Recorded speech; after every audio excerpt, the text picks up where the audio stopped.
support and defend the Constitution of the United States and the Constitution of the State of California and the Constitution of the State of California against all enemies, foreign and domestic, domestic, that I will bear true faith that I will bear true faith and allegiance to to the Constitution the Constitution of the United States of the United States and the Constitution of of the State of California, State of California, that I take this obligation freely that I take this obligation freely without any mental reservation without any mental reservation or purpose of evasion, or purpose of evasion.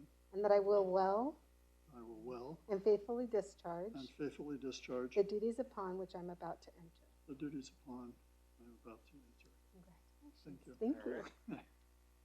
So you two will switch places, and Mike now takes over the facilitation of the meeting. No pressure. Congratulations.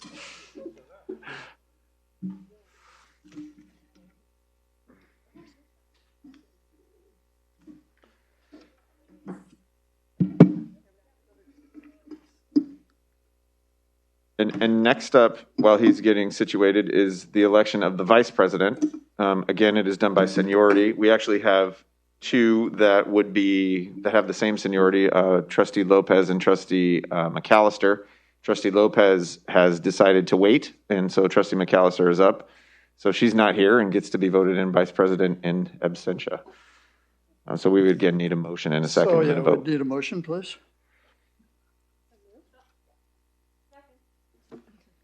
All in favor? Aye. All right. So Rose is our vice president, and she knows. Yes. And then finally, secretary to the board by bylaw is me. So again, we need a motion and a second and a vote.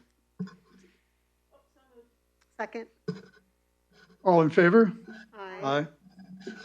Okay, Now we're at D. thank you. Just keep me on track here. Okay, 8D, set time, place for regular meetings, board meeting dates. So we have, Yeah. do Go we ahead. have the calendar to display for the board meeting dates? Okay. Okay. So there is an amendment. We had them this, they're in back if anybody would like to see them. They're typically the third Wednesday of every month. There are a few notable exceptions due to deadlines or conflicts with vacations, holidays, et cetera. The two that I spoke about on December 14th, well, actually first June 22nd of this year, and then December 14th, those are in direct conflict with some commission meetings here at City Hall, so they'll be held in the HHS library. But otherwise, time and place is typically third Wednesday here at City Hall. Do we need a motion for that? We do. So do I hear a motion with those specified amendments? So moved. All in favor? Aye. Aye. We need to elect a representative and an alternate to Sonoma County Committee on School District Organization.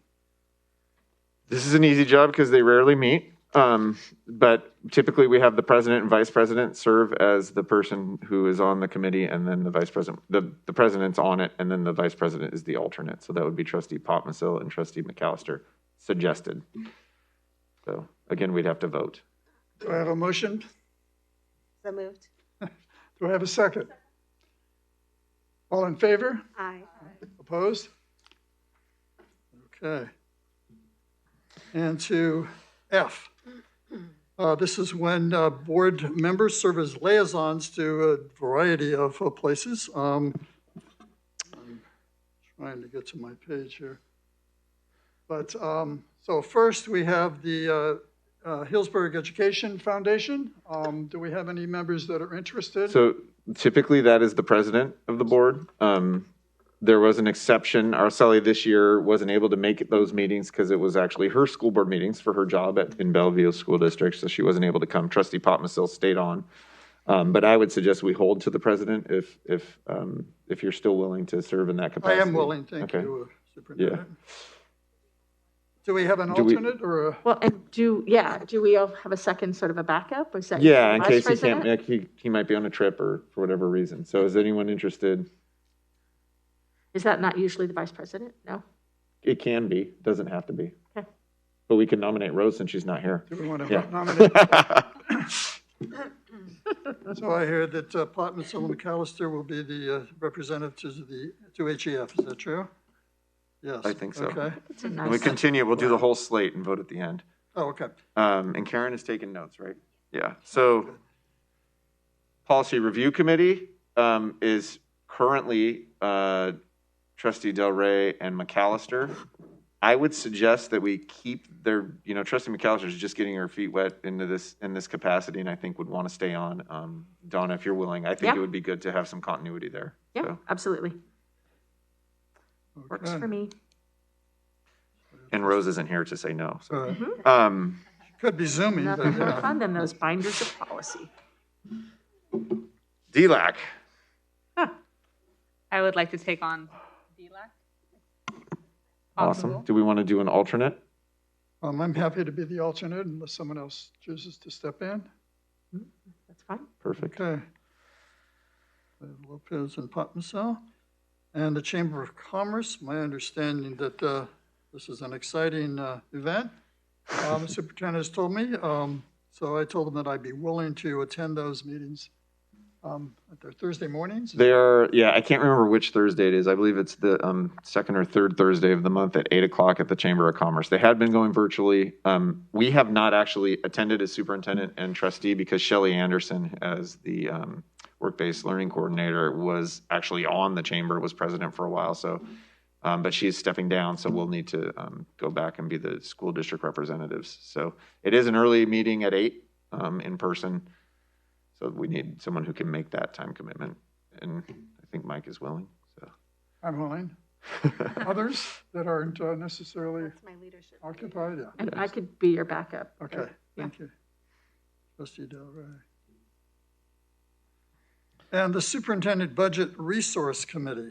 yeah, I think we've only met twice since I've been superintendent. It's typically when there's difficult budget decisions to make. So we would just need a representative if we were to convene that committee. When do you guys meet? But we don't have a As regular meeting. needed. It's just if needed. Oh, okay. Yeah. So Yeah, I'm happy to So I do see that. Trustee Del Rey is excited about this. The meeting, be an the alternate. group that never meets. Okay, and Roma Flores is our alternate. the curriculum council typically meets after school, so teachers can attend. I've never done that, and I would love to do that. And I'd like to be the alternate or do it. Okay.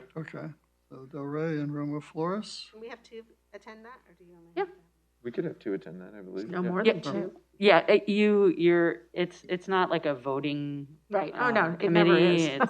Yeah, so Yeah, we can't have more than two it's more of a for Brown Act discussion- reasons, but we can have discussion two. group. Yeah.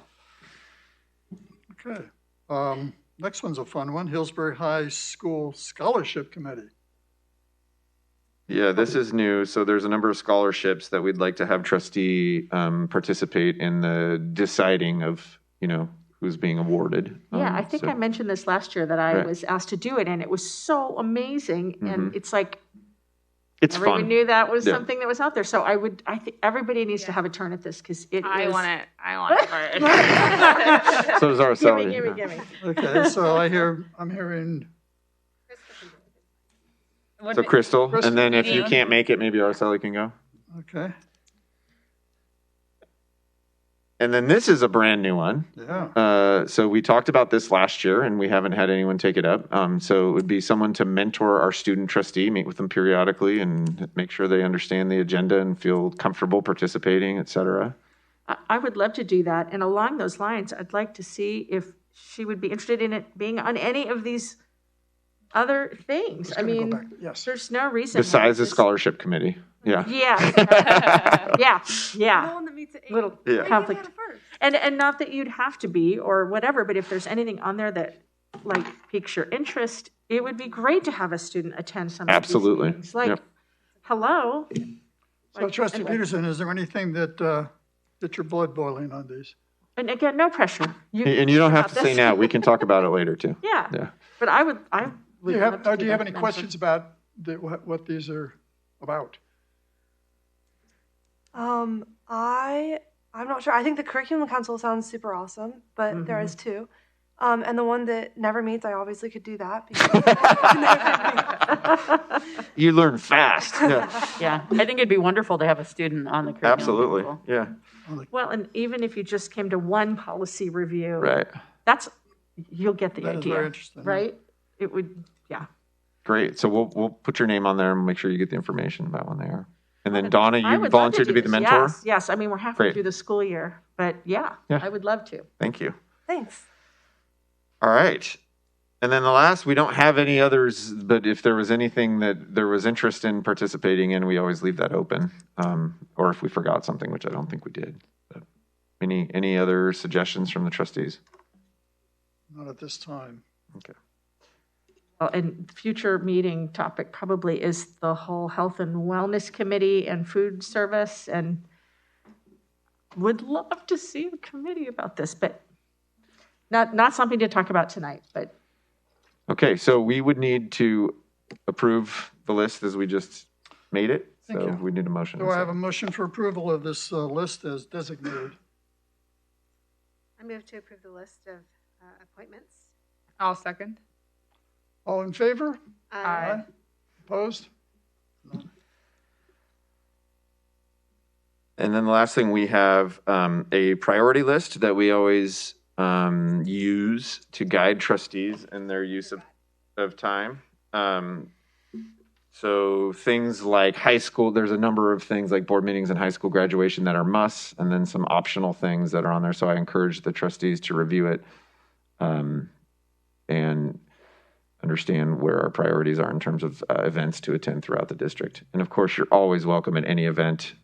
Welcome to tour the schools, but this is a list of priorities that we create every year as a board. and it's really to make sure that we have representation and, Correct. you know, our Yeah. Exactly. at events and at activities.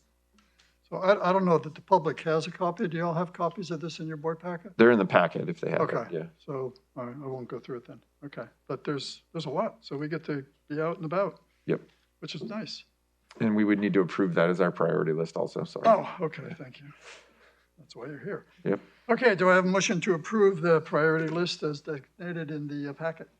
So moved. Move the second, vote for approval. All in favor? Aye. Opposed? Seeing none, it passes. Okay, awards and special recognition. Well, this is kind of the fun part and the hard part. Fun in that we are going to recognize our outgoing board president. The hard part is that she is our outgoing board president. Mr. Superintendent. Yeah, so it is my pleasure to recognize Araceli Roma Flores, who has done a fantastic job as board president. I feel like every year I get up here and say this year was harder than the one before. And hopefully, Mike, your year is much easier than the last 3 years we've had. But Araceli came on in the depths of the pandemic last December when virtually the world had stopped, and led us steadily through it, always keeping student and staff safety at the forefront, student learning and equity as well. Her leadership helped us get school back open, made sure that we were serving the kids who most needed it, and targeting services during the pandemic. And I'm just so grateful for, and the pandemic's not over. I always talk about it like it is, but it's not. But very, very grateful for your leadership, Araceli. In fact, what you have there on your laptop actually really embodies you. I was just reading as I'm standing up here. Stay positive, work hard, and make it happen. And you did that as board president. And I just am very grateful for that and the leadership you provided to the district. So thank you very much. And we got you your very own gavel to take home with you, just to remember how you got to bang that thing. Thank you. I'll let you present it to her. And it has your name on it and board president of the year. So thank you very much. Thank you. Good threat. Yeah, you'll have to let us know how well that works at home. Thank you. Yeah. Thank you. I just want to comment, as I said, I didn't think I was going to get emotional. Araceli was one of the few people when I talked about running for the board who said, yeah, you know, come on, it's easy. All you have to do is do a couple of coffees. I'm looking at Donna because she knows it was a lot more than that. And then, you know what to do, et cetera. But this past year, as superintendent has said, It's been an extremely difficult year in many ways, certainly because of COVID and moving the agenda forward, if you will. And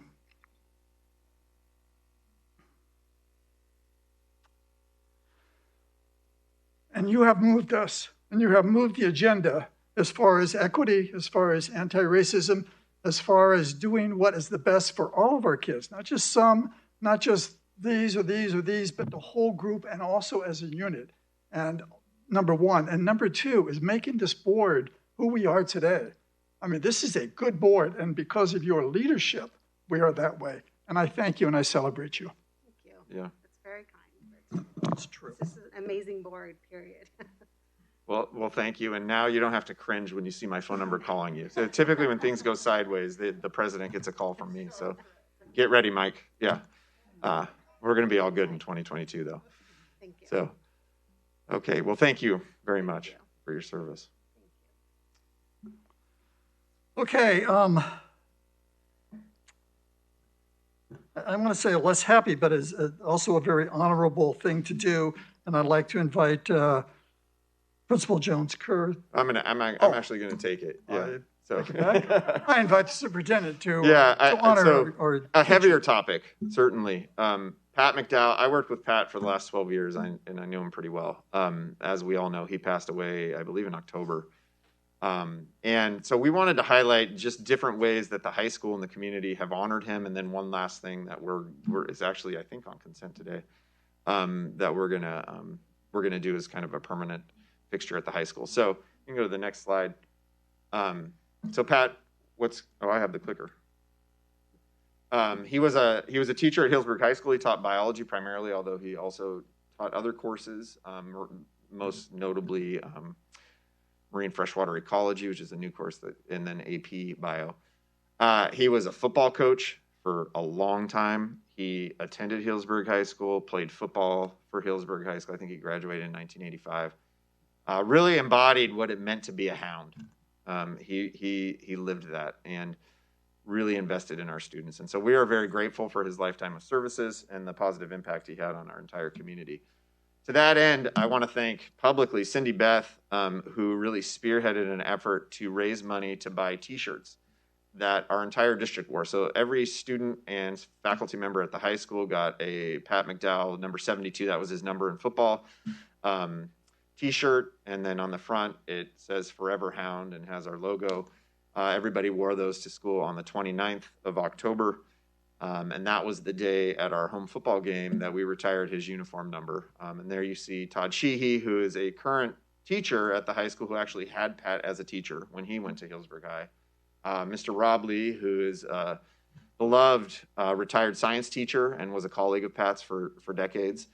Spoke about him as a teacher as well.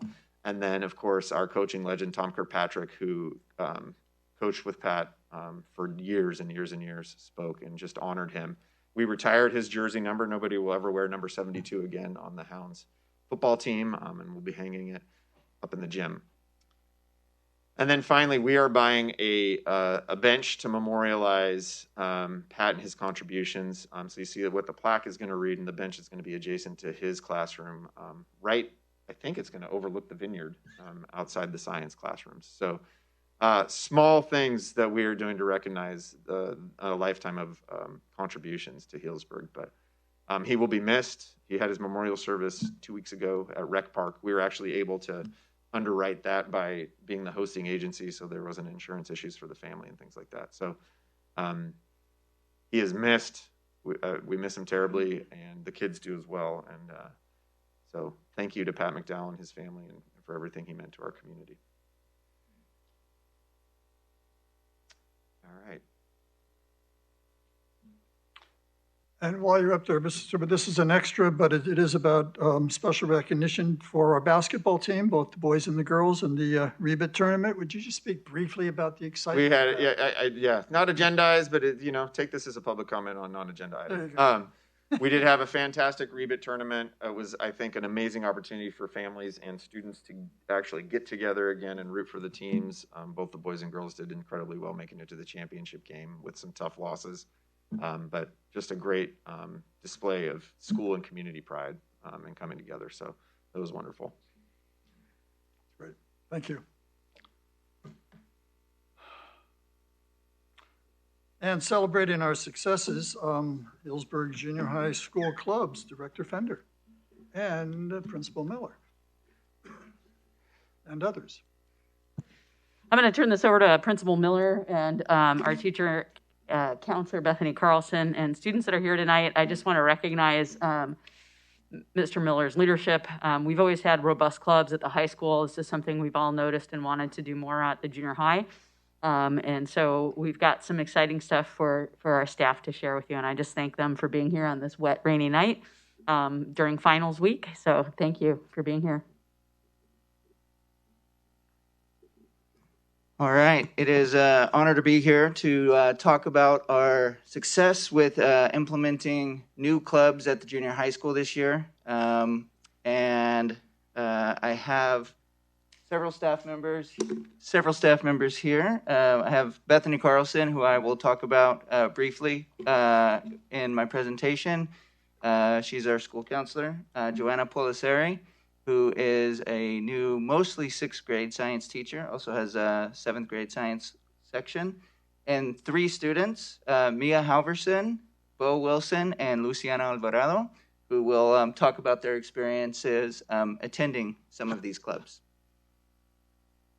So there are 3 primary components that would make us be successful in implementing new clubs. So one is there has to be a desire that comes from students for these clubs, and that has never been short.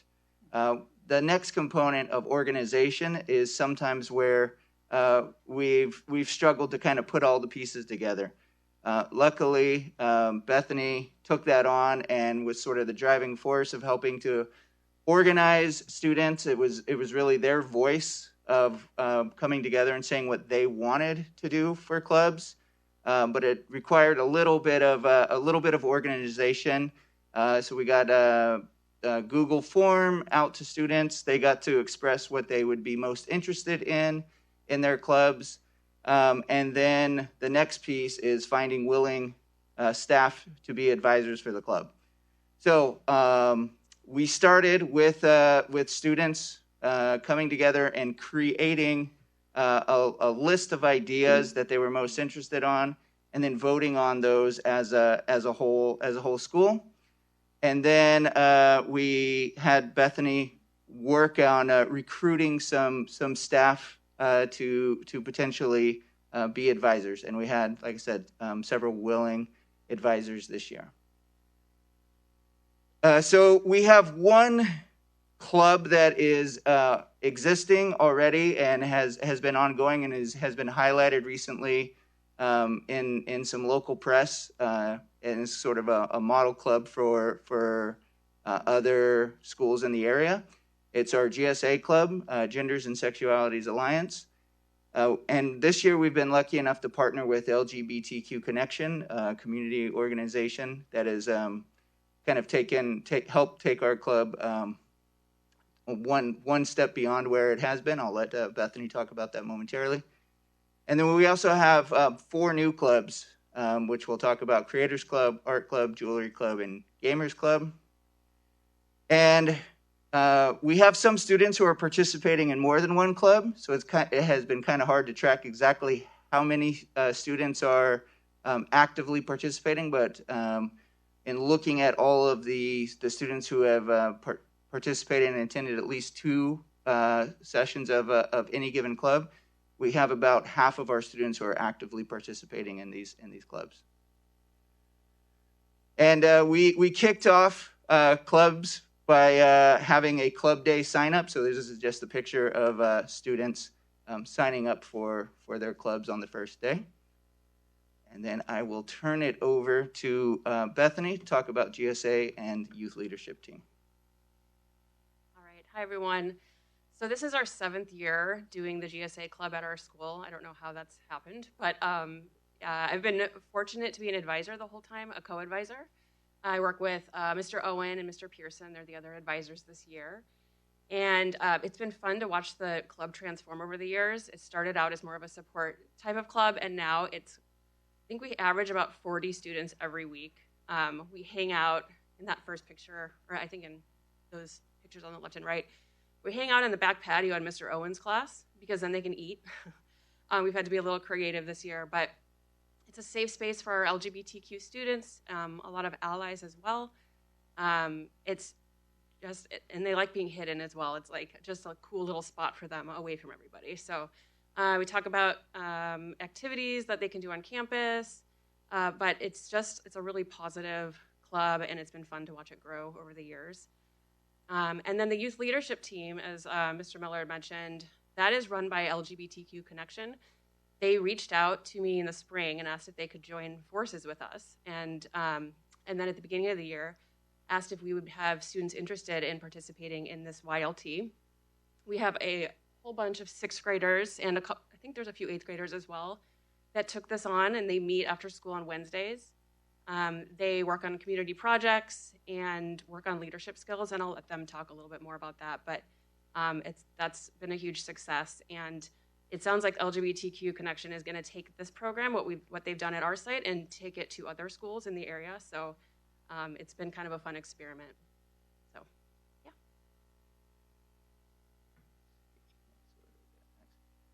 yeah.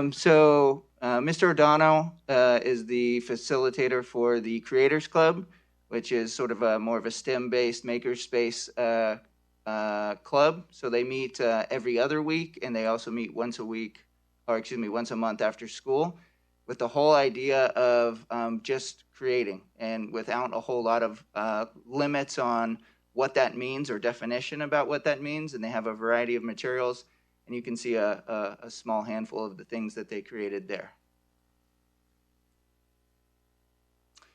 We also have a fantastic art teacher this year, Miss Lauren Hartman, who couldn't be with us this evening, but she has also taken on the art club, and the art club is so popular that we have to actually have an A and a B day because we can't have that many students in the classroom at any given time.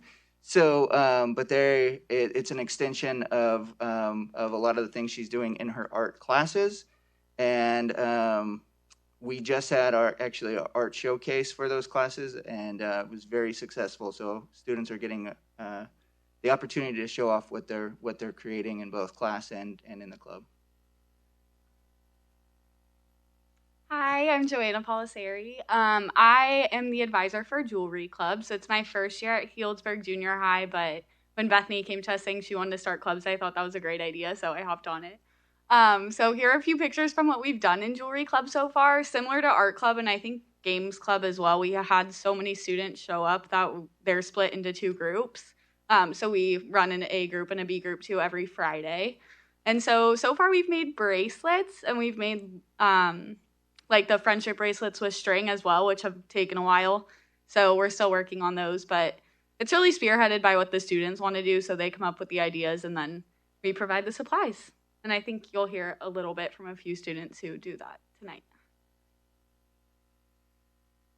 And reluctantly, we've got Gloria Hurtado coming up here to talk about Gamers Club, which is our other, it was an unofficial club prior, but now we've officially made it a club. So Gloria, you want to speak to that at all? Hello, so I'm Gloria Hurtado. I teach 8th grade math at HGH. And Gamers Club, we've got a couple of different sections going on. We've got traditional board games and tournaments happening. So our recent tournament was Jenga tournament. We've got Connect 4 going. They've got their games that they like to play on their Chromebooks. And then the big hit is we've got an old NES, so first Nintendo out there. So we're reteaching them the classics, and it's fun watching What them. games are you doing on that? Super Mario Brothers. There you go. Super Mario Brothers 3. Yeah. Their struggle with that one, and it just makes me giggle because I can beat them all. So, but it's a good time, and it's a good mix, and it's diverse, and we're trying to get more girls in. We want more girls to play. But no, it's a good time, and it's quite a big group, so we do have to split it up in the A and B. But Thank you for yeah. All right, and I wanted to save the most important voices for last, which is our students. So they're going to talk a little bit, each of them will talk a little bit about their experience with the clubs as well.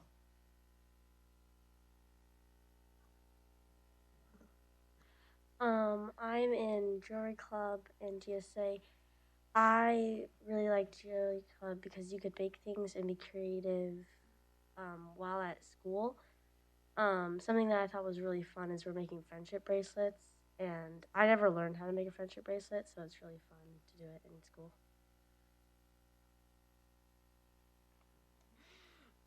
Hi.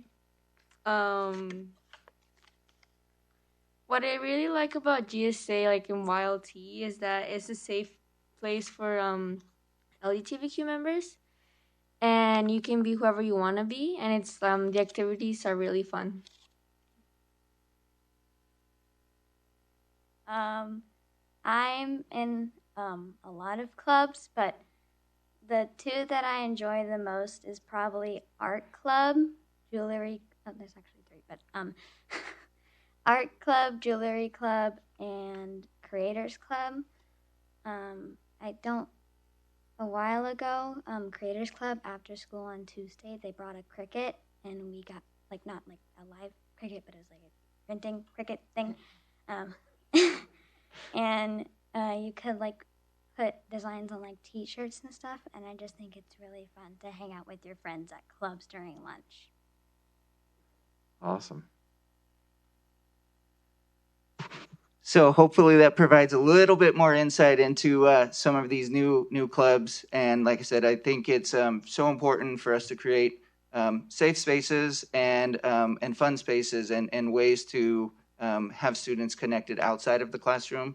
And I'm really glad that we've been able to expand what we're doing this year. So if there are any questions, I'd be happy to entertain them. That was excellent, and I really appreciate the student perspective. So thank you, the three of you, for coming in and talking to us about that. That's fantastic. Yeah, and thank I you do to have a question real quick. Is it every single day? So I don't know if we have any clubs that meet on Mondays currently, but we have Creators Club is on Tuesday, and GSA is on Thursday. Jewelry Club is on Friday, I think. Gamers Club is also on Friday. So an art club is Wednesday. So we did intentionally try to spread them out so that students could attend more than one club if they so desired. So I think we have them every day except Monday currently. That's great. Thank you. And thank you to staff for taking that on. I really appreciate it. And coming out of the pandemic, it's just really important for kids to have constructive things to do together that are fun and creative. So it's awesome. And once we get that field finished, we can have a football club, right? Yeah. So. All right. Thank you. Nice. Thank you. Thank you. Thank you, kids.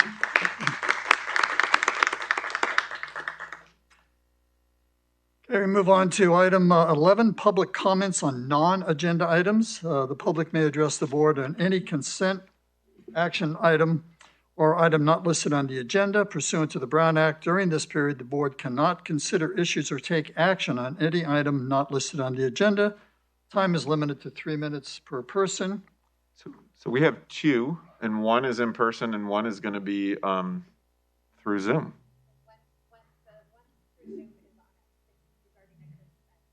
Right, and that comes, yeah. So why don't we do the in person, and then we can do the Zoom. I have a person named Jamie Kiff.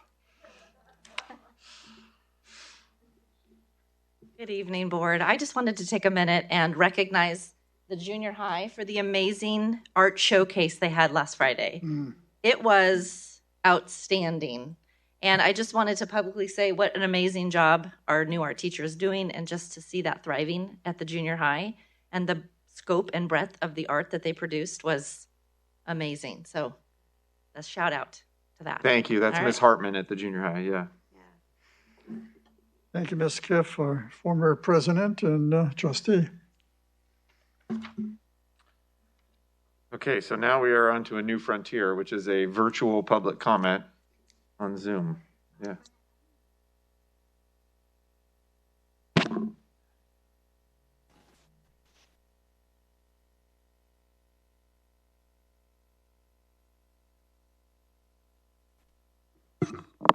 Okay, Danelle, you can talk now. Hello, everyone.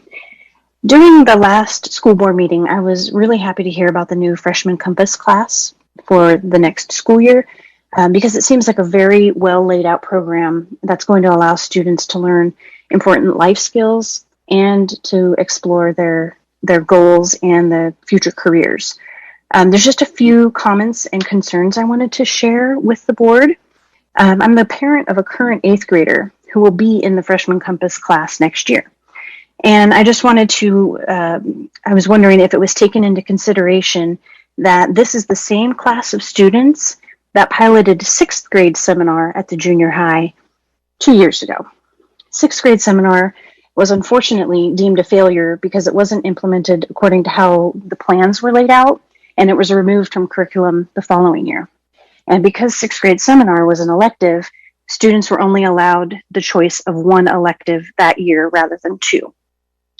I do have complete and full confidence that the staff can create an environment in Freshman Compass that's beneficial to the students. I just wanted to make the board aware of the student impact the course could have if it were to fail to meet the expectations that have been set. The class of students that will be piloting Freshman Compass has also piloted many curriculum aids and programs throughout their years, starting as early as 1st grade. And when you speak to the students, some of them have the feeling that they're guinea pigs when the district wants to try something new. So I'm just trying to bring that forth and make sure that the students' voices are heard and that hopefully the past can be learned from with the failures of the 6th grade seminar class. These group of students have weathered many hardships and changes recently, as you all know, and that my hope for them is that the Freshman Compass can give them the tools and skills that they need to succeed in high school and beyond high school. So I'm just asking that staff explore maybe what worked and didn't work with the 6th grade seminar and make the adjustments. Again, I'm really looking forward to seeing the class offered at the high school.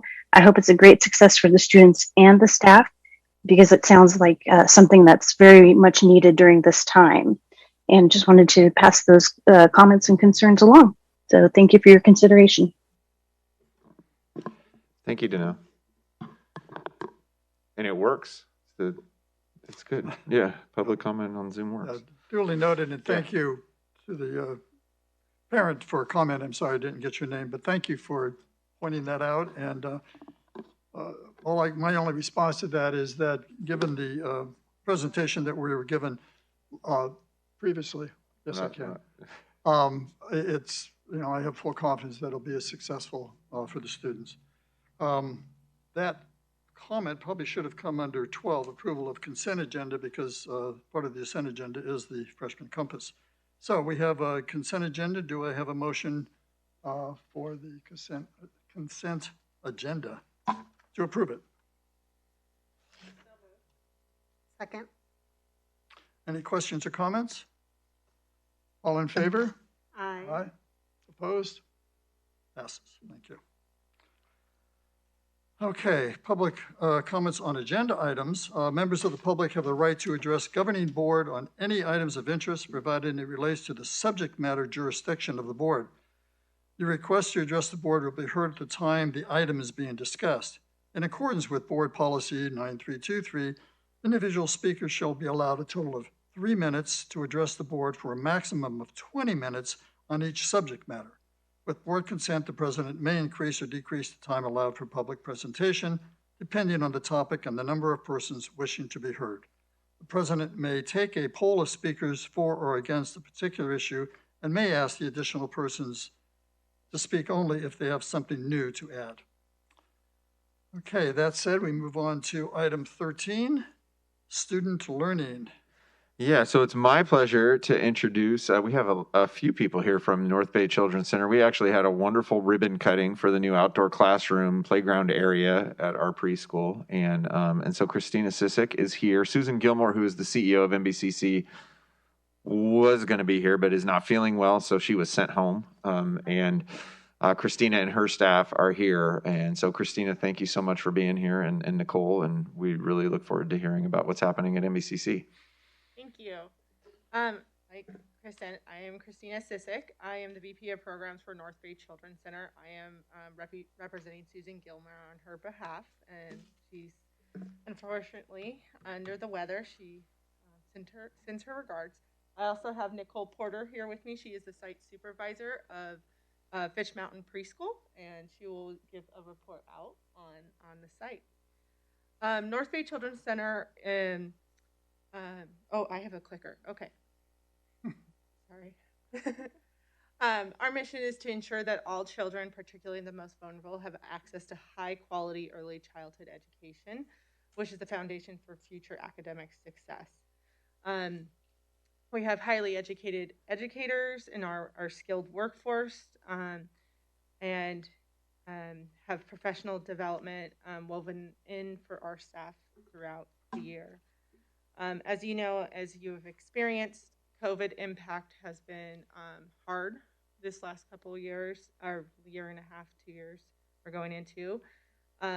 NBCC jumped in right at the beginning. We opened up 4 days after everything closed down to early emergency operation centers to medical first responders. We had to go down to a 46 capacity across all of our organization, and we needed 110% staff to maintain all the COVID regulations during that time. We've noticed that the stress of balancing work and childcare and distance learning has been all of our challenges last couple of years. We're also noticing an impact that more children at home. We're seeing a rise in the childhood obesity epidemic again. So those statistics are going up. Mental health support services are more important now than ever. Childcare system was a fragile system prior to COVID-19, and the industry that the industry that every other industry depends on is now struggling again. We're struggling with workforce, getting teachers in here, working in the classrooms when we need it. And Nicole will talk about the impact that we're seeing at Healdsburg too. We're still working back to come back to full capacity. Like I said earlier, we had to go all the way back down to 46%. We're at 60% back in a full capacity, and we serve at full capacity 650 students across our organization. So we're building back. In this past year, 50% of licensed childcare programs had to close their door due to the impact of COVID, and they have not come back. So that's many slots lost for students. So we just want to draw that attention that we are working towards that impact of coming back and having that dialogue at the state level. My boss, Susan Gilmore, advocates about, yes, we have capacity, but we don't have staff. So we need to address that issue first so that we can fill those slots and make that happen. And then during the pandemic, this is a silver lining for NBCC. Our Garden of Eden program, which is a health, nutrition, and wellness. I heard you talk about that earlier, and I was like, oh, we can definitely help this area. Our Garden of Eden living curriculum was licensed and published, and we actually sold it to 2 different outside agencies, and we are now serving 1,200 more students on health and nutrition and outdoor classroom, because we were able to take our knowledge that we have gained over the last 15 years. We won a Jefferson Award for our Garden of Eden, and UCSF did a study on the Garden of Eden curriculum and saw that the positive impact this curriculum has on parents and their food choices at home. So it is, what the Garden of Eden living curriculum is, it incorporates evidence-based garden nutrition, nature education into the daily lives of a preschool student. It's age-appropriate, hands-on, sensory-inspired curriculum that is aimed for the setting the course of a lifetime of healthy choices. NBCC's Garden of Eden comes with a toolkit, a portal, and hands-on training, and Nicole is one of our Garden of Eden trainers. So she has gone and represented this curriculum. And she's done a fabulous job at Fitch Mountain Preschool. And I would invite you all to come there, but we'll have some pictures for you so you can come into her site a little bit more. So I'm going to hand it over her because she wants to show you all the work that they have done in our Fitch Mountain Preschool and our Playscape Gardens. So currently we have basically half of our enrollment right now. We're at 26. We should be at 69 if we're full capacity. But the outside garden has created a whole nother classroom. So we've really maintained safety by staying outside. A couple of the features in our garden that were built were brought in by the children. They spread the bark, they planted the trees, all the plants are planted by them and watered by them daily. So this is a great picture of them watching a dump truck dump all of the soil. And so they filled the beds, and so they have had a part in building this garden since day one. That is what it looked like before. It was very bare. There was really nothing to do. The weeds would grow really tall. It was scratchy. It was just kind of miserable. But now there are fruit trees. There's planter boxes. We have a beautiful willow hut that I'll show you. It's just amazing. They're able to spend a lot of time out there and learn a lot. We have a vermiculture worm bin that they take care of, and they feed it eggshells. And they're learning all about the different depths of a garden. There are so many learning opportunities out there. There's science, there's math, there's literacy. Everything is outside. This is a good example of our willow hut. It creates another safe place to go and relax. They also run through it a lot, which is fun. They have that little bridge to kind of stop the running and keep the safety. So this is another piece of our playscape. So there was a big plastic structure that the children had fun with, but it didn't provide a lot of opportunities for diverse play, like for STEAM and all of those opportunities. So it's actually, I think we're going to call it the tree house because we're going to have an umbrella that kind of looks like a tree house. And so there's actually 9 different ways to get up that mound. So there's a climbing wall, there's different kinds of stairs. There's 3 slides, and we actually have just put in plants on there, so they're watering them and taking care of them. And we also have a swing, tire swing that provides opportunity for spinning. So there's spinning, balancing, climbing, lots more play opportunities. So going into school readiness, we have a lot of different ways that we're ensuring that we send children off to kindergarten and TK with the academic skills that they need, as well as partners that we're working with. A really big one at our site is the teaching pyramid. All except one teacher have gone through the training. I've gone through it 3 years now. And it's really important to grasp on their social emotional regulation, especially with everything with COVID and staying home or seeing friends less or having to just handle wearing a mask.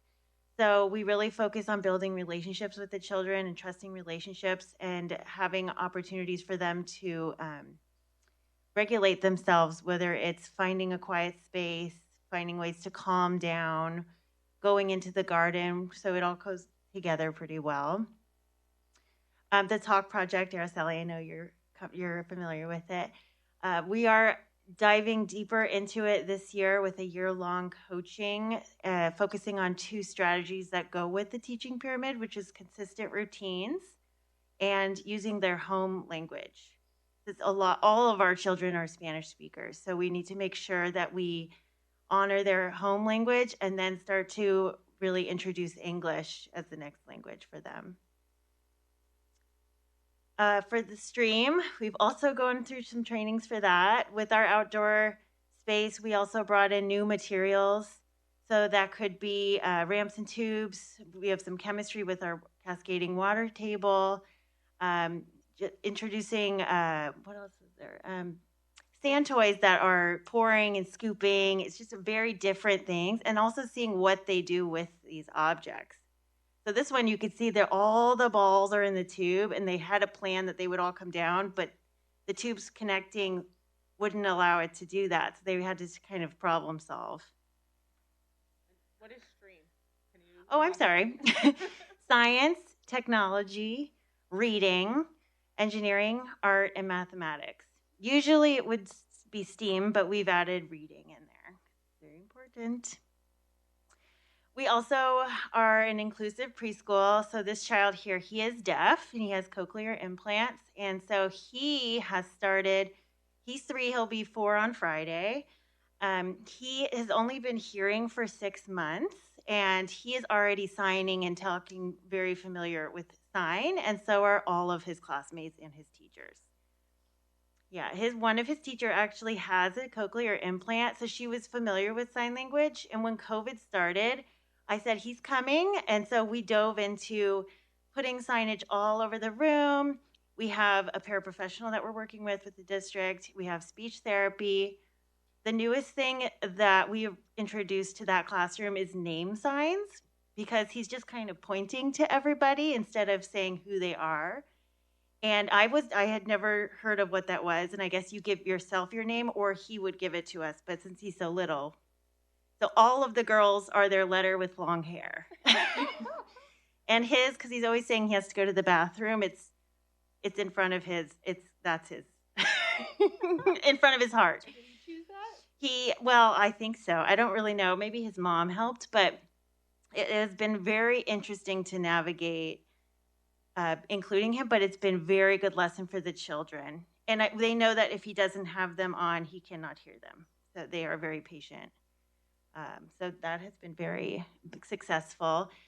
Here's one of my classrooms. I just want to say thank you for everybody being supportive of us and working so well with me. I know, Erin, you've supported me since day one and helped me through everything with COVID, and many other people too. But I know that it's been really, really helpful to be successful. So, thank you. Thank you. I want to say thank you because I know you guys never closed through COVID. You worked through all of it. So thank you very much for that dedication. Thank you. I also have a question just about, do we have a sense for the number of preschool age kids in our community? Are we serving most of them, all of them, some of the tiny, do we have a feel for that at this point in time? We could be serving a lot more if we had more teachers. That's our really, That's the sad part right yeah. And we get calls all the time and they show up, the parents, they said, please, please. I said, I know, we just need more teachers. Yeah, we're down half staff. So anybody wants to teach preschool, we need 3 preschool teachers at a minimum. Preschool teachers, we need you. That's our issue right now, is teachers. You told me today it was 40 some odd students currently, right? Or 38? 30. How many was it? It's 26, I looked. 26, okay. And then what's our capacity if we had a full teaching force? 69. 69. So it's just a matter of we can't find the workforce. Yeah. So, and of course they have to be ECE, trained So and let things me, like that. Yeah. what we have done, they don't have to be ECE right now because we have some mentor teachers that could be coaching them. And NBCC has a professional development benefit plan for each teacher. So we'll help them go back to get their ECE unit. So we have like an internship program that we will work with them, pay for their classes, give them the time to go get it, and they get the training on our site. And then that's how we're trying to build retention back into the program. How is that being communicated to the community? So we have a flyer that we just sent out about doing openings in an internship program, and then talking to our community partners like you. Please get the word out. We have internship. We'll take no units. We have amazing training opportunity at the site. So yes, that's pretty much just been word of mouth in this one flyer we have. Yeah. Well, your presentation gave me chills. Yeah. It's just so beautiful what our kids are being exposed to and the environment that they're in. So thank you for all of your work, and I'm hoping we can spread the word and get those teachers in there so we can serve more students. That's beautiful. Yeah, thank you for your partnership. You have transformed early childhood education in Healdsburg. You both are some of the hardest working human beings I know, and you do it with love and compassion and partnership. And I can't say enough thank yous to both of you for the work that you've done and what you bring to our kids. Thank you. I just want to comment that the play space is outstanding. I mean, I know you know that, but it is like, I want to go play. I want to be, 3 years old again. Never, don't say it. But no, it's really good, and I applaud you. It just obviously transformed it. I'm just looking at Rotary Club. Have you been there? I'm looking at Corazon. Have you told them we need people? Corazon, yes. Send out the flyers, come to Rotary Club, talk to them. I'm a Rotary member, so I encourage you to do that. So, Susan Gilmore just presented at the Rotary Club exactly I must have missed that meeting. Or the other Rotary. Yeah, so we're really trying to get that word out there. She did text me earlier, and she wanted me to say that RFAs just came out for infant toddler programs. I know a couple of years ago we applied and they put it on hold for COVID. They just released that today. So, Oh, interesting. Yeah. So, and that's due January 14th if Healdsburg Jeez. is wanting to move towards that toddler program that we envisioned a couple of years ago. Well, I just want to finish by saying, we chose MBCC because you wanted to work with us, partner curricularly, create a preschool that was super high quality and accessible to all students in the community and really bring our community together. And I couldn't be more pleased with our partnership. You guys have done a fantastic job. So thank you very much. It's much appreciated. Hopefully we can get some more teachers and more kids in there. More teachers. Yeah. Thank you. Okay, moving on. If I have this correct, we're going to go to formerly G, now B, the Healdsburg High WASC accreditation midterm visitation. Principal Jones Kerr and Mr. Ben Gunter. So if you're quick enough, you can get to the concert on time. I know, I'm looking at the time. Thank you very much for moving us up because I'm so eager to see my students and my staff. It's going to be very exciting. We are here tonight to speak to you about WASC, Western Association of Schools and Colleges. And I just want to start by really commending the high school staff, the district personnel, and the board for where you are today with accreditation. I have a lot of experience with WASC, and I know what it takes to make it through that process. The communication, the meetings, the writing, everything that you need to do, continuous improvement and looking at what you do each and every day. So it's a lot of work. So congratulations to all of you. So we are here today, and I would also like to acknowledge one of our teacher leaders, Ben Gunter, who's here with me today. And Ben has taken on this role as lead teacher in the WASC, and he's done a fabulous job, and I really want to appreciate him for also taking this on this year for the continuity with me being new. And we have a short little presentation that Ben's going to kind of walk us through, but in a nutshell, also we have a upcoming WASC visit that we're preparing for. And that is March 7th and 8th. On the 7th is a Sunday, and we have the traditional where we have maybe a board member, district office personnel. We also have some parents, some students, and faculty. And it's kind of our pre-meeting that we'll do on Sunday the 7th. And then the 8th is our full site visit. So it's very exciting, and it'll be here sooner than we know it. And with that said, my teacher leader, Ben Gunther, and I'll be right here with you as well. Yeah, sorry, this isn't as uplifting as all the cute stuff with the kids. A little red tape for you. What kind of chill, right? But as Amy was saying, just the staff's been remarkable in this process. This was a cakewalk compared to the original 300+ page, and I was shocked at just how, especially after the pandemic, people just got on board and they got it done, and they gave a lot of feedback, and it was not a tedious process. And I've seen it at school sites where it's just brutal, and people don't want to participate. And I think it said a lot to the staff at the high school because there were no qualms. Okay. You want to tell them what WASC is? Yes, as I mentioned, Western Association of Schools and Colleges, WASC is an accreditation institution that validates and advances quality ongoing improvement of a school. And so we have the self-study report, and that was the full report. I think it was, what was it? The visit, I'm trying to remember, it was 2018, was it? Yes, thank you. Spring of, wow, lifetime ago, right? And, the mid-cycle progress report, this was supposed to happen, I think, was it last year it was supposed to happen? But, for obvious reasons, it was, things were not functional in the state.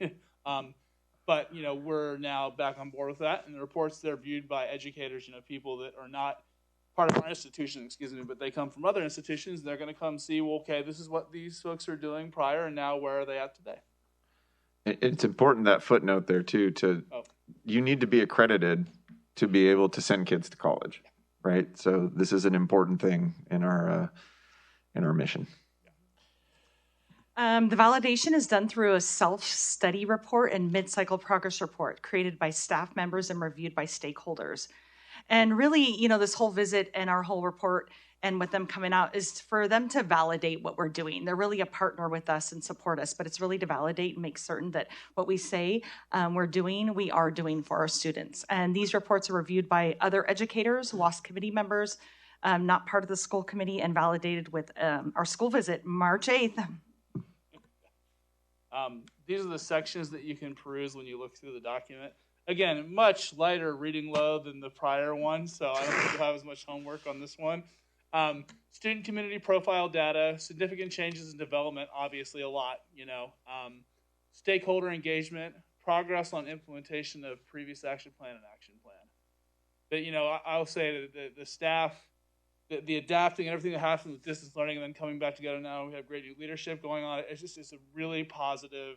We came out of such darkness, and thank goodness for those who drove us through it. But I think it's going to be reflective when they come and see the changes that have happened at the school.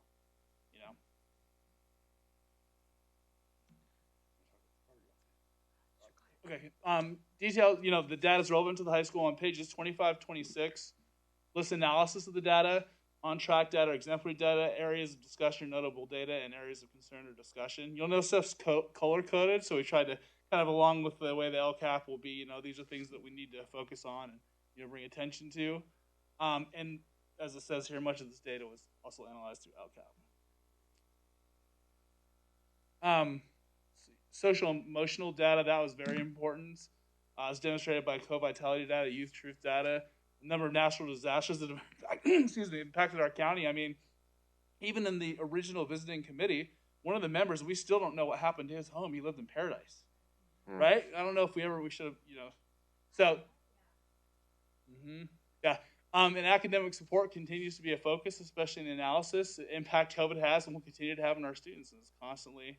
But if I could speak curricularly, I mean, there's a lot of changes that are happening within departments, and we're really working on, growing and changing things so we can better address and better, meet the diversity of our student body. And I think we're seeing a lot of success with that. I can speak for English, especially in new book adoptions.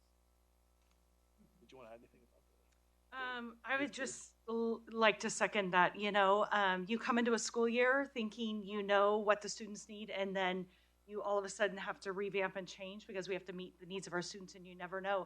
And every single period that you teach, might have to teach this way, or this group needs this, so we're constantly adapting.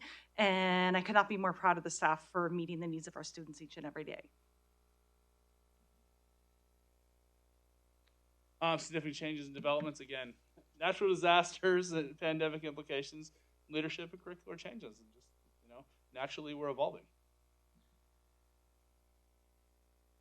Stakeholder engagement, we have the LCAP process, is a huge part. Surveys, meeting updates, the stuff in the WASC drives the LCAP. That's important because it's reflective of what we're doing on a bigger scale in regards to what was being said in this report and what we're agreed upon being suggested. Staff development days, again, it was just, we had days and people were asked to, get together and let's talk and figure out what's going on. And just everyone was just great about it. It was very positive. Governing council was involved with WASC as well, and of course the governing board meetings. Progress and implementation of the school-wide action plan. The section details the previous WASC action plan and provides updates on each action. So that's an important part of the report to look at, and they'll be looking at that closely to the visiting committee because that's where they're going to get most of their data from. Our school-wide action plan was aligned to LCAP. As a small school district, actions of our LCAP serve as actions of the school. Goals and actions were board approved in 2021, pages 41 to 43. And as I said there, for clarity, these actions have been updated from district LCAP to take out items specific to elementary because we had them in the first report. Oh, that's elementary. Well, but I mean, I think part of that came though because we've really different instructional techniques. For example, like station and rotation is done at the high school, and it was done at elementary, and that was part of the reason that it was adopted. So that was a part of our culture, but it's just on the bigger scale. Well, that's elementary. It's all learning. Yep. Yeah. Oh, whoops! I think what did I do? And so again, our visit is on the 8th. We'll be in direct communication in terms of who would like to participate and be with us on the 7th. And I've been in direct communication with the WASC chair, but we don't know yet how many community members will be coming to visit us. So I anticipate with a 1 day, it's a little more low key. But we're excited to show off. And just for process sake, so you know, this is a first read of the WASC report, and then we would approve it in January so that she can then send it to the chair in anticipation. Usually it's a month and a half before the visit so that they get it. So Comments from board members? Yeah, very thorough. This is much easier to read than the 140 pages in the, that I have.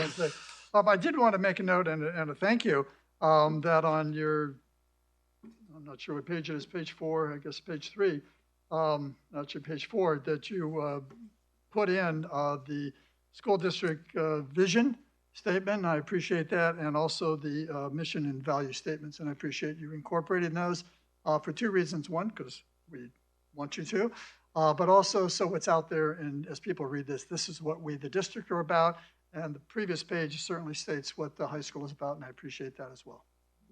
Thank you. We too feel it's very important. And at the high school level, we are constantly talking about the new vision and consistently talking about what we are doing each and every day to help live that vision. So thank you. Thank you. Thank Happy you. holidays. Yes, Thank happy you. holidays. Thank you, Ben, for Enjoy all the your work concert. on it too. Yes. Really appreciate it. Yeah. No, get there. Yeah, should be fun. Enjoy. All right, drive safely. COVID-19. Okay. Yes, I was going to make a snide comment, but I won't. Number 13.1.c, COVID-19 update. Yeah, it's as of with everything COVID-19, this presentation changed between Friday and today. So I'm going to walk you through just the latest in COVID-19 in the district. We are thrilled to have a new school nurse. So we still have Kristen Robinson, who works part-time in the district, who stayed with us through the pandemic and provided great leadership. And then we hired Julianne Ballard, who came to us from Sonoma County Department of Public Health. So brings just a wealth of experience with her in terms of COVID and crisis management, and has just been a game changer for us. She would not call herself bilingual, but she is very comfortable communicating with Spanish speakers, which is a huge plus. She also, we have talked about our struggle to add staff in specific areas. In past updates, I have said we were going to hire certified nursing assistants. That has not come to fruition. We couldn't find them on our own. We couldn't find them through a hiring agency. And so we decided to increase the hours that we had when we hired Ms. Ballard. So we have more nursing time than we did at the beginning of the pandemic. And just really a wealth of expertise from her. So she's huge and making Diane's life much easier, I think. And all of ours, honestly. Pediatric vaccinations is an exciting change. So as you know, the Pfizer vaccine was approved for 5 to 11-year-olds. We have been able to host one vaccine drive through SCO and Alliance Medical Center. First vaccines were administered on the 12th of November, and then seconds were on December 3rd. There continue to be vaccine drives in town. I think Corazon is doing one soon. Just had it. Yeah, we just had one on the 12th on Our Lady of Guadalupe Day, and there's one coming up too on Awesome. Saturday. Yeah. So as of the 1st of December, we were at about almost 24% of children vaccinated in county. I looked today, we're at 25% in the county now. And so we're making steady progress. I know SCO stated their goal was to try to get 80% done by February. So much work being done there, and with numbers starting to rise a little bit and the potential for the Omicron variant, et cetera, it's a good thing to get vaccinations moving for our kids. And I just want to add to Chris on, the day of the vaccine clinic, there was 200 slots and 200 slots were filled. So people wanted to vaccinate their kids. Yeah, they a lot of wanted, demand and a line wrapped around the NPR at Fitch. So one positive, and then I'm going to give a footnote at the end. So this is the number of students that we were needing to notify needed to take a COVID test weekly. because they were sick or showing symptoms. And so you can see in September we had a lot more students in district, and as of the 8th of December, it was going down. It's actually starting to rise again this week, and that's not surprising given the numbers we're seeing in the county and the state. Thankfully, we're having a vacation coming, so hopefully that, fingers crossed, we can come back and not be really high when we get back, right? So we'll see. But for 2 weeks, we're not going to be giving tests. Symptomatic testing does continue because we had less people needing it. We eliminated one of the days because we've had less people taking advantage. And so we have moved it outside the district office. It's just less of a crowd, and parents can access that. And we are intentionally reaching out to parents who need to do it so that they know when and where, and that we need this before their child can return to school. So one exciting change, and we suspect this might be the paradigm for testing in the future. California Department of Public Health, and this is what changed between Friday and today. We recently received kits from CDPH that are for us to distribute to families who may be traveling during the vacation. The idea is that they would take these kits home, their rapid antigen tests, they would register with the state online 3 days before school starts. When they're back home, they take the test, put their results online to the state. We actually will get them too. And then the day before school, they would take the test again and make sure that there hasn't been any COVID-19 contracted through their travels. We do believe this may become the testing paradigm in the future because workforce is an issue everywhere. We have been working with several different agencies to get the surveillance testing off the ground. They can't find workers to administer it. And workforce is an issue nationally and in the state. So I think this may be the way of testing in the future, both for surveillance and symptomatic testing. Chris, is this international travel? Travel period. Travel yeah. period? Yeah. Like an out of the state travel. Yeah. So again, we'll see when we come back from winter break the availability of tests and if this is something the state's going to push. Certainly makes testing more accessible and easier for families, and it's a bit of an honor system, so it's kind of a change in mindset. But I don't think anybody's intentionally coming to school or sending their children to school with symptoms at this point, and let alone a positive test. So we're very hopeful and confident that will help and make testing more accessible and get kids back in school faster. So. And the antigen test isn't as accurate, but it's like a first screen. Correct. Yeah. We are able now. So previously we were not able to accept antigen tests when you had symptoms. Yeah, and it changed just weeks ago that now we can accept antigen tests from a lab, but now the state's saying we're going to do these at-home kits for Christmas vacation. So things continue to, I don't know, it's evolution, but evolve and change, and it's evolving. Yeah. Okay. I think a lot of it has to do with resources that are available. And so, again, this is where we're at right now, and we'll see in January at the next COVID update where testing has gone. So, but we continue to prioritize keeping kids in school as much as we can and making tests accessible to be able to do that. So, any questions about? Proactive is good. There's the same old links that constantly change if you're interested. One interesting note is the state was requiring masking. The state and county were requiring masking for indoor sports.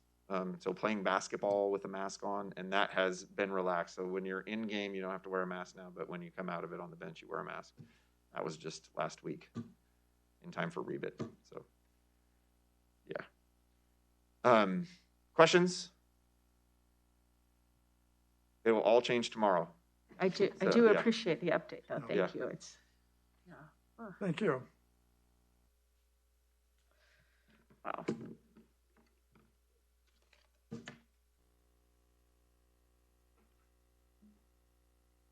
have the ethnic studies next. Okay.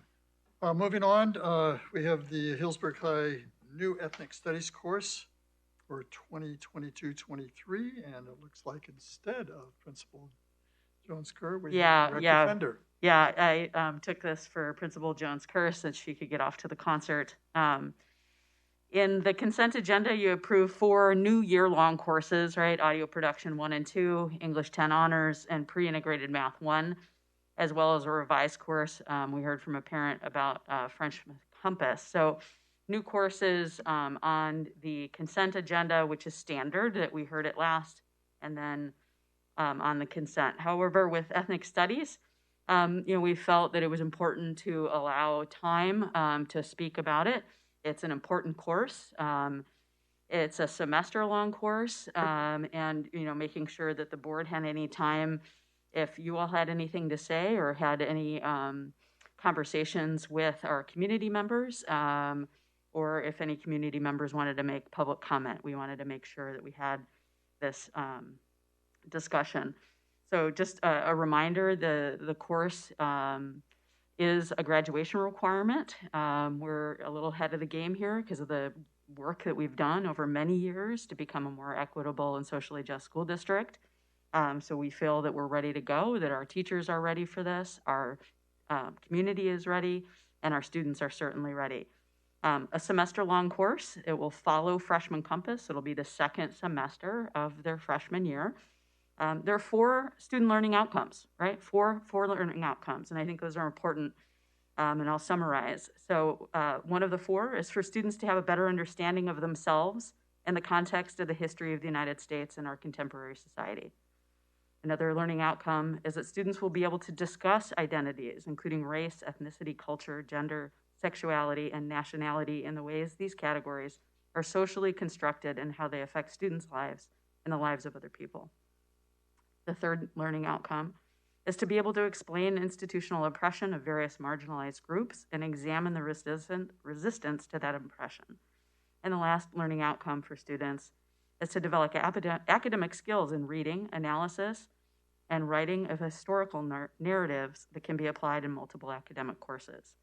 So I want to be clear, this is a very student-centered, conversational for students to explore their own history and to better understand each other, the community cultural wealth that they bring. This is not meant to be a teacher-directed course necessarily, in that, sage on the stage and the teacher lecturing, but really a more kind of inquiry-based course over the various units. You'll see, given that we have quite a few families with Latin American descent in our community, more time will be spent on that particular section, an additional week in the semester. So if it pleases the board, I would ask tonight that you approve the ethnic studies semester-long course. Any questions, comments? I just want to say that I was very pleased last time we had this discussion. The amount of support from teachers, from parents, from students, from alumni. I received text messages from talking to folks too, just about what H2SD is trying to do. So people are supportive. People want this program. So I'm really excited. And if anyone else doesn't have any comments, I motion to approve. We have a motion and a second. Any questions or comments? I will just point out one thing in line with Trustee Lopez. I totally agree. I'm glad we're doing this now and not waiting. And waiting as some other district, we are out in front on this and have been, et cetera. And I'm also just a comment that this is an out front of what we're doing in ethnic studies. It's not just a high school course. But I'm thrilled that this is on the books. Will be in 20 seconds. All those in favor? Aye. Aye. Opposed? None? And it passes. Thank you. Thank you. Okay, the next one is Board Policy Administrative Regulation 6146.1, High School Graduation Requirements. So this is a first reading tonight. We get California School Boards Association updates regularly based on new laws. So those are included here. We also needed to do some cleanup. You'll remember last year we made some changes where we waived the freshman seminar course. We waived community service. We had a stipulation for individual graduation plans. So much of that waiver material that was COVID and pandemic because of distance learning has been removed. The CSBA policy updates, as noted in the cover sheet, I think it's worth speaking to quickly. Bullet 1 is clarifying requirements for mathematics, and what that includes is that the state is changed from saying not just Algebra 1, but include IM 1. So we use the integrated math, so they're just cleaning their language in regards to mathematics. The other important thing that I think is worth talking about is that the UC and then the state also is approving now computer science courses for mathematics. So we've long had computer science courses, and makes sense to us. We made this change before we basically were required by the state to do it. So again, and kind of being out in the forefront. So, we require 3 years of math, and that third year can be computer science. And that does provide some eligibility for college as well. So that is noted in here. The second bullet in your cover sheet is that last year we saw the need to make some adjustments for what are very high graduation requirements, right? Healdsburg High School has one of the highest graduation requirements in the region, in the state. We're about as close to A to G plus as you can get. And so we did allow individual graduation plans last year based on where students were at. They had to meet the basic high school graduation requirements, which is 3 years of English, 2 years of math, 2 years of science. In Healdsburg, we require 4 years of English, 3 years of math, 3 years of science, 2 of Spanish, or language other than English, because you can take ASL. So we got ahead of that. You guys approved a handful of individual graduation plans. According to AB 130, all high schools had to do that both for the graduation class last year and for this graduation class. So you will not be approving case by cases individual graduation plans, because the state is telling us if kids are in danger of not graduating because our local graduation standards are higher than the state, we have to work with that student. So if they're failing that third year of math, or they're failing that third year of science, that we cannot hold them accountable locally. We have to allow them to meet just the state graduation requirements. And we had to notify all kids at the beginning and their parents of the school year. We did transcript review. We're holding the bar high, right? We certainly had kids that got wind of this and said, great, can I drop English in 12th grade? And we're like, no, you're not in danger of failing, right? That's not where we're at right now. So monitoring this closely, but that is a stipulation that the state has told to districts that we have to do for last year's graduating class and this year's graduating class. So that's included in the CSBA update.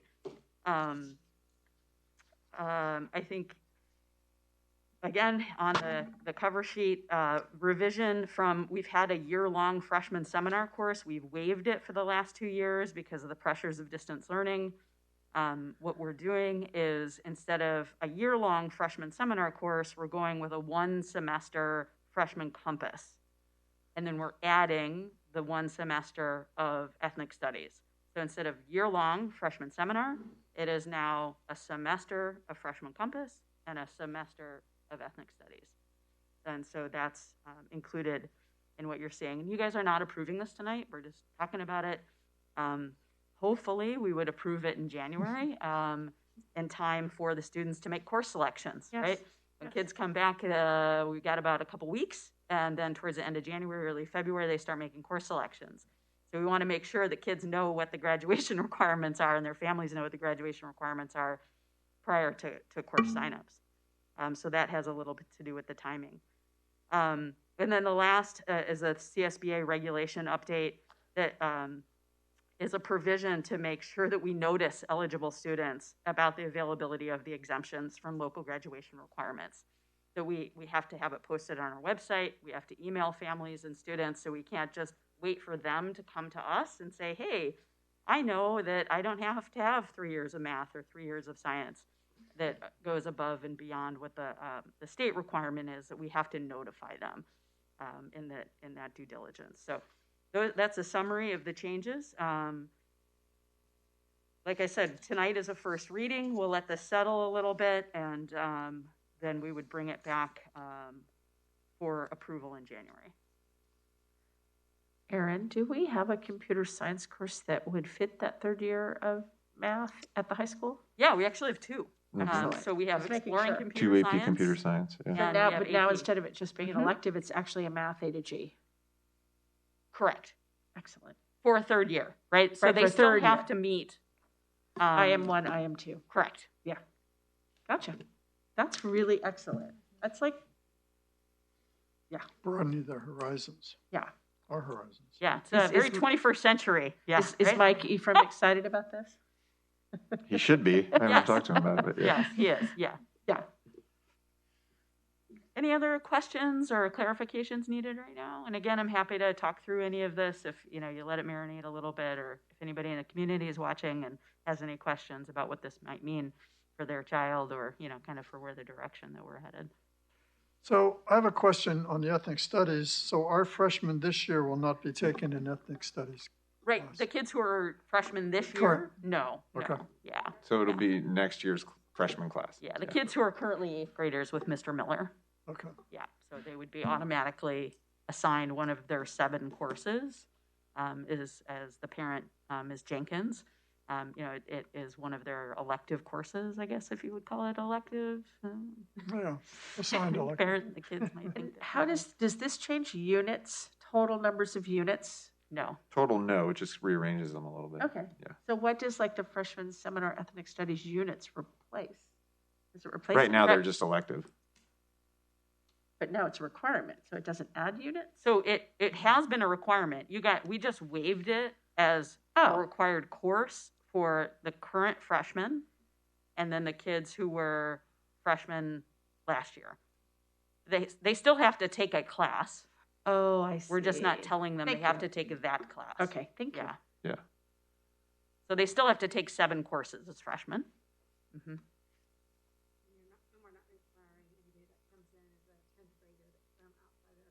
Yeah, that's a good point. I'm glad that you brought that up. Yeah, so if you were, let's say going to school in another state or even at Windsor High School and you transfer here as a 10th or 11th, 12th grader, you would not be required to go backward and be, an 11th grader sitting in those 9th grade courses. Yeah, that's a good point. Thanks for bringing that up. Okay. Great. To be revisited Yes. in January. Thank you. Okay, moving on to F, Healdsburg Elementary E. School Plan. Is that person here? Yeah, actually, Aaron's going to Aaron, take it because Yeah. Thank you, Aaron. Yeah. So I had Miss Jones' Kerr hat on for a minute, then I had my hat on. Now I'm going to be Mr. Franey and Ms. McGuire here, co-principals of Healdsburg Elementary School. They both are indisposed, one out of town and the other waiting for his baby. So yeah, so principals thankfully are doing other things, and I'm happy to be here tonight and just review kind of the big, the 10,000 foot aspect of the school plan for student achievement. So as Mr. Gunter explained, the high school has the WASC accreditation process. With that is kind of intertwined the school plan for student achievement. There is not an accreditation process for K-8. So the school plan largely takes that important piece of what is the plan for the school, right? What are we doing? What are we focusing on? What is the data? This is updated at a minimum annually. It is a living document. It's a document that the principals and the leadership team, the governance council, refer to on more than one meeting. It's looked at over a series of meetings. It does need to get approved at some point in the year, right? At some point, we need to say, okay, this is approved as of today. But know that it's a document that's constantly iterated on and updated with approval annually. So the Healdsburg Elementary School plan for achievement has 5 overarching goals. The first one really focuses on supporting our English language learners. And we've always made it a goal in Healdsburg to redesignate English language learners as fluent English proficient as quickly as possible. So they can, interact in all aspects of the schooling process. So The state average has inched up. It's always been about 8 to 10% of kids in a district RFEP. It's hovering now between 10 and 11%. In Healdsburg, we've always been over 20%. We've been twice that, and we want to continue that at a minimum 20% or more of our students RFEP each year. So that's an important piece. We're going to be doing a study session on our English language development program in January. And so we'll dive more deeply into that. I think what's important maybe on this one, just to highlight and kind of move us along, is that last star bullet point, that teachers and administrators are really focusing on data to determine support for students who need more intervention. And more intervention beyond integrated and designated ELD looks like a reading intervention teacher that does pull-out program during the school day. It looks like extended day. So we're providing extended day program for students, and sometimes they're English language learners, sometimes they're not. But we're looking at how are kids doing holistically for English language learning and keeping, making sure that they're accessing the core as well. So they may be participating in reading intervention, extended day, and or have an IEP or 504 plan, so they get specialized services from a special educator as well. So I think that's an important piece on this goal. I'm going to move us along. Goal 2 is about demonstrating growth.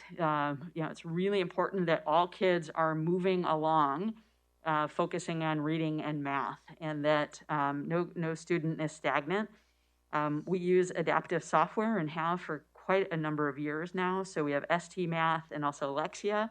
So this software meets kids where they're at. So if they're reading above grade level, it will ask and work on more challenging standards and problems. And then we use the STAR assessment there, usually 3 to 4 times per year, sometimes more often if we're needing a progress monitor. So we use the STAR assessment throughout the year to monitor progress.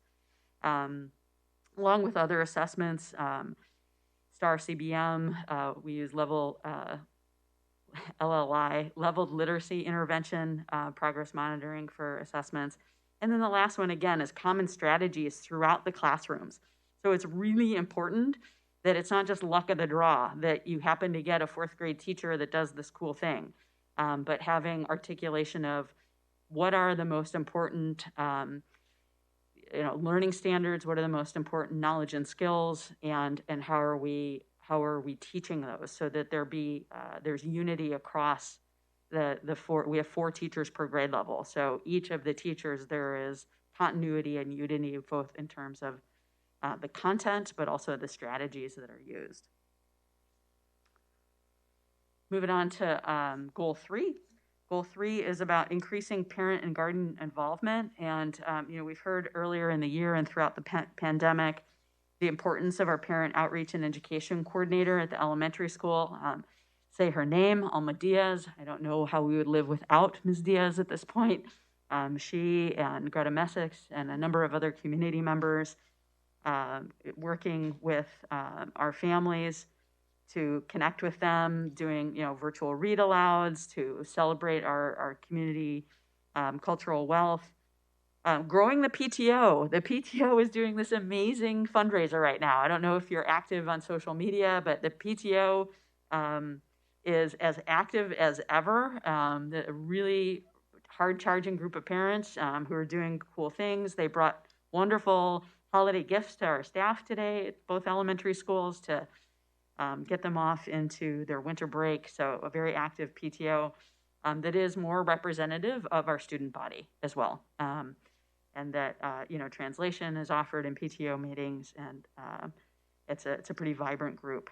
And then getting better at holding parent orientations for incoming families, both at the kindergarten level and when they transition to FMC. That's a transition. When even though it's Healdsburg Elementary, they're getting a new principal, they're getting a new building, and so holding orientation sessions to prepare families and kids for that. Goal 4, creating a sense of community. I got to be principal at FMC on Monday while Erica was out, and one of the lovely things is that, you know, I walked every single classroom at least twice.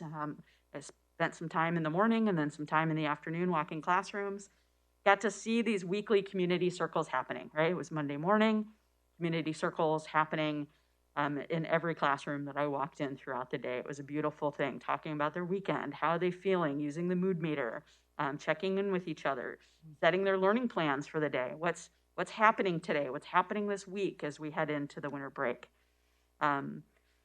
More and more robust implementation of Ruler, which is our social emotional curriculum. I think you're going to hear from Diane a little bit more, but you know, that we have a comprehensive wraparound social emotional curriculum that all the teachers are being trained on and are using. We are so blessed that we have 2 school psychologists in this district and a full-time behavior specialist to help with those student needs. We have added, it's not here, but the 2 full-time mental health using COVID dollars. So, you know, when kids need help, whether social, emotional, or learning, I feel very confident, and I think Diane would agree, that we have a pretty robust staff to help students, teachers, and their families. Community service projects. Hopefully, if you guys aren't on Instagram, we've got a couple teachers who are posting on Instagram. Bethany does a great job with HJH for the GSA Club and other. You'll see evidence of the community service that our kids are doing on those social media channels. The kindergartner sock drive was adorable. They're counting socks and talking about the difference between pairs and, you know, why do we need warm socks? And it's just really cute. But, you know, that community service piece going all the way through the grades through PBL. And then goal 5 is about PBL, and that PBL is a central part of the pedagogy. It is the central part of what we do in Healdsburg, that every kid gets multiple opportunities for inquiry-based, I don't even want to call it instruction, inquiry-based experiences, right? Where they get to kind of follow their questions through a guided process that follow the grade level standards. It's not a complete free-for-all, right? It's not like, what questions do you have? But it's what questions within some rails. And using community members, we've learned some cool things, and that we're getting more guest speakers in via Zoom, and doing virtual field trips because we've learned how to use technology in a different way. So in the past, where maybe a parent has some cool stuff to talk about, but they work a full-time job, we can Zoom them in now and bring kids, you know, to zoos all across the world. They were visiting a zoo in Egypt the other day. It was really neat. So allowing for that student voice and choice. And you'll see as the projects get deeper in throughout the year, you know, they scaffold, the projects get a little bit more complicated as the year goes, as they get more comfortable as a community and working together, they get more comfortable with their teachers. So those are the big 5 goals for HES. You can see the school plan is a lengthy document, but we just wanted to highlight the big picture there. So that's what I got. Any questions or comments about the school plan for student achievement for Healdsburg Elementary? Questions, comments? I had 2 questions. The first one, and I don't know if you have the data right now. I'll try. When you're talking about EL students with goal number 1, how many students is 20%? How many students are we talking about? Do you know? Yeah, so we have a little under 200 students in the district who are English language learners. So roughly, that's, you know, we have 280, right? So you're talking about 50 to 60 students throughout the year. But I'll say we want to see those numbers. We want kids to RFEP in 3rd, 4th grade, right? If they RFEP in 2nd, that's great, right? That's a generally an accelerated situation for it could be any number of reasons why. So we want those numbers to be higher in those middle grades, right? At Fitch Mountain campus, we're really paying attention to whether kids are RFEPing or not, right? We do not want to send an emerging bilingual student to the middle school who has not been RFEPed. And we're going to talk about that in our study session. We're going to kind of really dig in on that data when we get back in January. Yeah. Thank you. And then my second question was regarding the time that they're spending in these ELD slots. Are they getting pulled out of the classroom? Is it happening? Yeah, really good question. So at Healdsburg Elementary, it is taught in so K1-2. It's taught in a station rotation format in kindergarten. So kinder, the team felt like they wanted to keep their kids in the class, and so they do the designated ELD with their kids in station. So their classroom teacher teaches the designated ELD portion. And first and second grade, there's 4 classes per grade level, and so roughly half of the kids in first and second are English language learners. So 2 of the teachers work with the students who are English only, and 2 of the teachers work with the English language learners. One group tends to be, so we use the LPAC scores, and then STAR assessment and some other things. One group it tends to need a little more scaffolding and support, and the other, so kind of like a level 1-2 group and a level 3 group is kind of the numbers we use on the LPAC. So that's how they're doing at HES. At FMC, the 3rd, 4th, and 5th graders, there's roughly 6 to 8 English language learners per teacher, per classroom, and the students have Spanish enrichment, and so the students who are not native speakers go to Spanish enrichment, and the 6 to 8 stay with their classroom teacher. That's 2 days a week for 45 minutes. So the classroom teacher who knows the child works with that small group of 6 to 8 students for 45 minutes twice a week, while their peers are at Spanish enrichment. And then 1 day a week on Wednesdays, they do an hour-long, they call it walk to learn. Walk to learn, thank you. We were originally calling it walk to read, but it's not walk to read. They're doing much more than reading. So walk to learn, and that's an hour, and is a similar format where between the 4 teachers, roughly there's 2 groups of kids who are, that don't get the designated English language development service, and then 2 that do, and they're modified based on kind of where they're at with their LPAC. And this is kind of the core of what we're going to talk about on the 12th of January. So. Yeah, and I know that we discussed this. I discussed this with you and Erica and with Chris, but I do want it in a public record that I am concerned that designated ELD is not happening daily at Pitch Mountain, and that is a concern.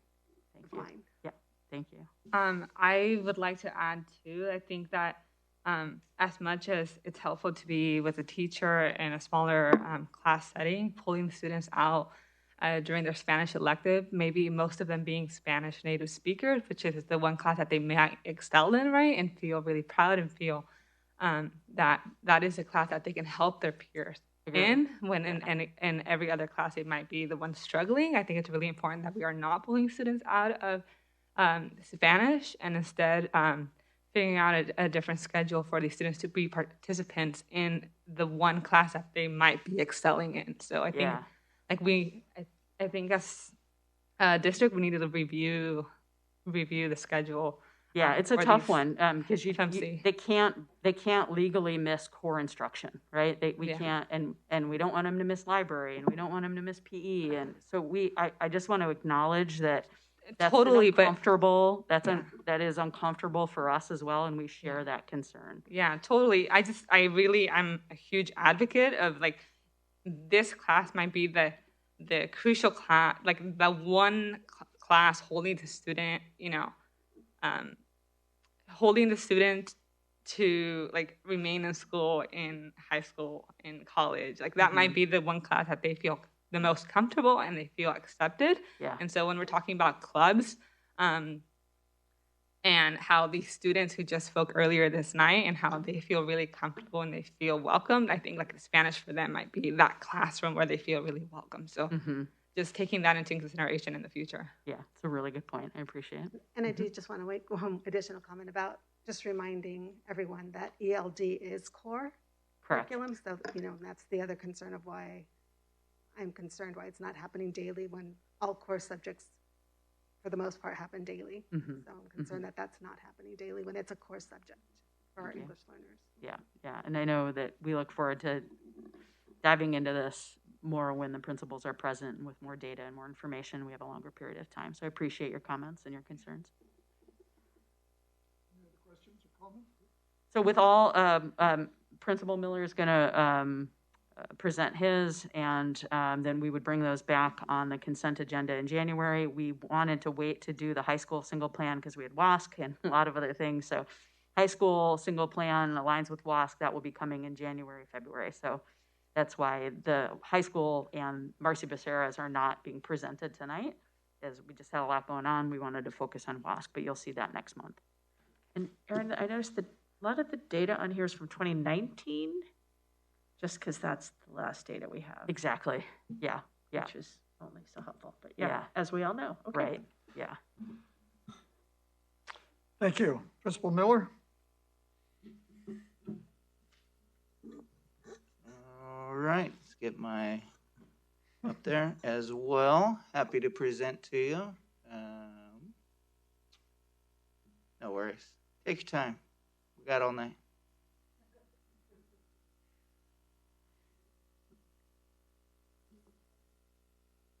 There we go. If you could make it a little bigger, zoom in, that would be fantastic. One more might be even better. That's good. All right. So I lined mine up a little bit differently. Could kind of put it on I think it carries the 2 pages, but I have 3 overarching goals in our SIPSA that are tied to the 3 big goals in the LCAP. So the first, all students progress in their ability to communicate and problem solve through mastery in literacy and mathematics. So a few different things there. I might not go through every single bullet point with you, but a couple of things I'll point out for each one. I think with the previous questions about ELD, just wanted to point out how we do that at Healdsburg Junior High School, and we're actually following the recommendation. Was actually in place when we had our what was her name? Chris Nichols. Thank you. So in our external evaluation, there was a strong recommendation to make sure that the ELD courses were paired by grade level, which we do at HJH. So all students have a who are English learners have a designated ELD course that is at their grade level that ties directly to content. So we have teachers in the ELA who are also their ELD teachers, and it pairs seamlessly with our study sync curriculum.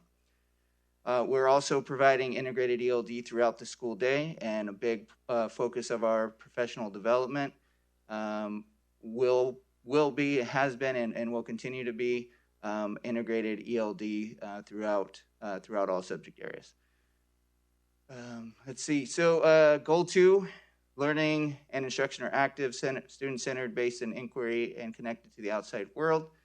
So again, many different things to look at there.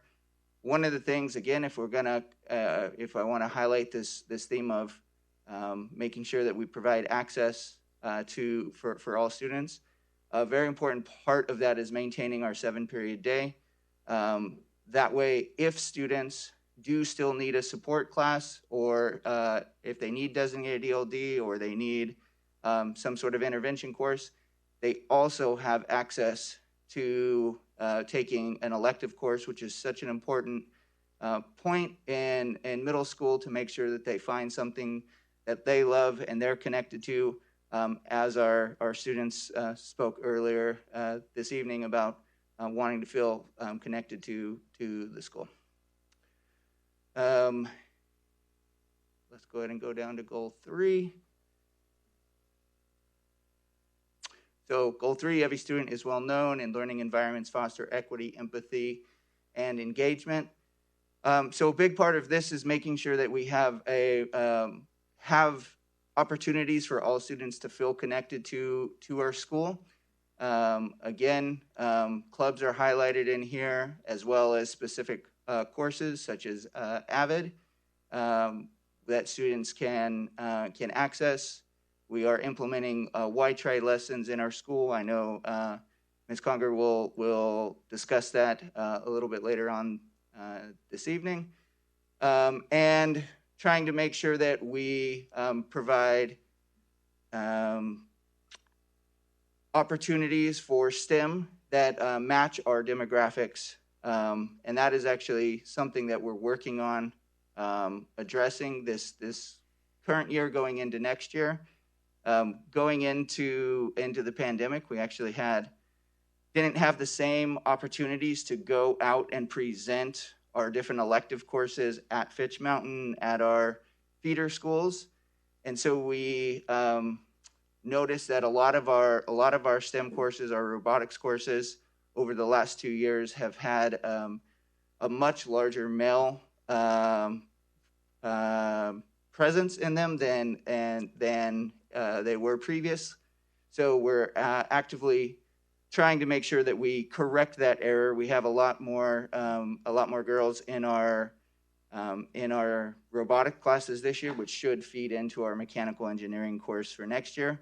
But actively going out and making sure that that is occurring is very important to us to get back to that point where we were a couple years back. Another thing that is important, we have done this for a number of years, predates my time at Healdsburg Junior High School, but something I've certainly worked with staff to continue, which is to implement at the beginning of our school year teen HAH activities to kind of get kids to understand what the school-wide expectations are, and then revisiting those throughout the year. So didn't go through every single bullet point, but I think hopefully you got an impression of what we're doing at the junior high school, and happy to answer any questions you might have. I do have a question. So this is great. It's lots of great stuff. But I noticed in your plan, though, that it says that there's no categorical funds supporting this? Supporting this work. Which So work it says, specifically? services provided by categorical funds that enabled underperforming students to meet standards, and it says NA. So I can speak to that. So our titles funds are allocated at the district level. So Title I, we use all at Healdsburg Elementary and Marcy Becerra. So Title I does not go to the junior high or high school. Title II, professional development, it's district-wide services, right? So it's a little different than some schools get like an allocation. So it's shared services for Title II. And the Title III funding for this year is not being spent at the junior high. We're using general funds to pay for the West Ed contract and other things. There truly is no categorical funds at the junior high. Debbie could speak to it, but as far as I know, no. Yeah. So we use other funding sources. COVID, yeah. But the titles, no. Thank you. Going once, going twice. Sold. Thank you, Mr. Miller. Thank you. I do have one other question I forgot to ask about the elementary SIPSA. I was curious, and I don't know. I don't know what, how the makeup was determined, because I noticed that there's 7 parents and community members, and so there isn't that parity that's usually required of a school site council. Is there a rationale for that? Because I think there's 4 staff. There's a site council actually embedded within the governance council. So the governance council is bigger than the required site council. And so the elementary has a governance council, not a school site council? No, the site council is part of the, so they're typically, I didn't see the backup. They're supposed to identify a site council within the governance council. Site council is smaller. We try to include more people in an effort to make the organization flatter, right? So more participation. That's true of every school. So we have more people participating than is actually required of a site council. But when we vote on SIPSAs, which is the only thing the site council has power over, it's supposed to reflect the parity that you're talking about. So that might be an error in the documentation. Yeah. Clarify that. Yeah, I can bring that back before you guys approve. Yeah, it's a great question. I'll look into it. It's confusing. Yeah. But I mean, for all intents and purposes, SIPSAs are really just extensions of the LCAP. And so school site councils really don't have much power anymore like they used to, right? Like it's a bureaucratic hoop. And we really wanted to have more parent and staff participation. And so we created these governance councils some years ago and actually gave them more responsibility and oversight than site councils had. So, yeah. But because we do have title funds, We have to do it. have a Yeah, school site exactly. council, which has Yeah. to have parity, so that's why I was questioning that. Yeah, it's supposed to be embedded in there. So, Other questions? Okay. We have time for our reports. Just remind people that time is limited to 10 minutes per report. HEF. they are not able to join us this evening, so no HEF report. All right. And Hedda. We have anybody? Robin? Okay.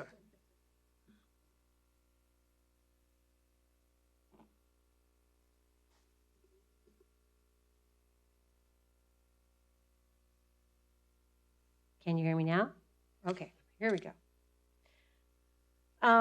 It's December, and the semester is starting to wind down. We're entering in the last day of finals tomorrow. And for the elementary, it's their first semester back to school. So they're ending their first semester. As I've said before, I'm so proud of the Healdsburg teachers. They're constantly adapting to the needs of their students. The negotiators are hoping to start negotiations soon. We're currently working on dates. Teachers at Healdsburg Elementary have a lot of good things to say about their new intern principal. Hat is curious about the big picture and the master plan for the district. We'd like to be a part of that. The teachers would like to focus on a few things, no more new things. Let us work with what we have. And just a reminder, HADA meets with the district once a month. We're a small school district, and teachers are very much interested in communication and collaboration with all stakeholders on critical decisions. And thank you for your help. Thank you for your support. Thank you for supporting our request for materials, and thank you for reaching out to ask us questions. Thank you for your leadership and time. Thanks, Robin. Thank you, Robin. And CSEA? No. Okay. And student trustee, do you have a report for us?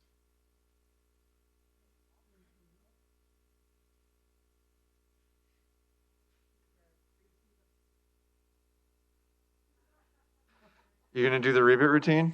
I definitely could. I'm very happy that I now know the Footloose dance. It's very cool. And I also printed them out, so I think all of you have them. And if anyone else wants them, I have some extras, so let me know.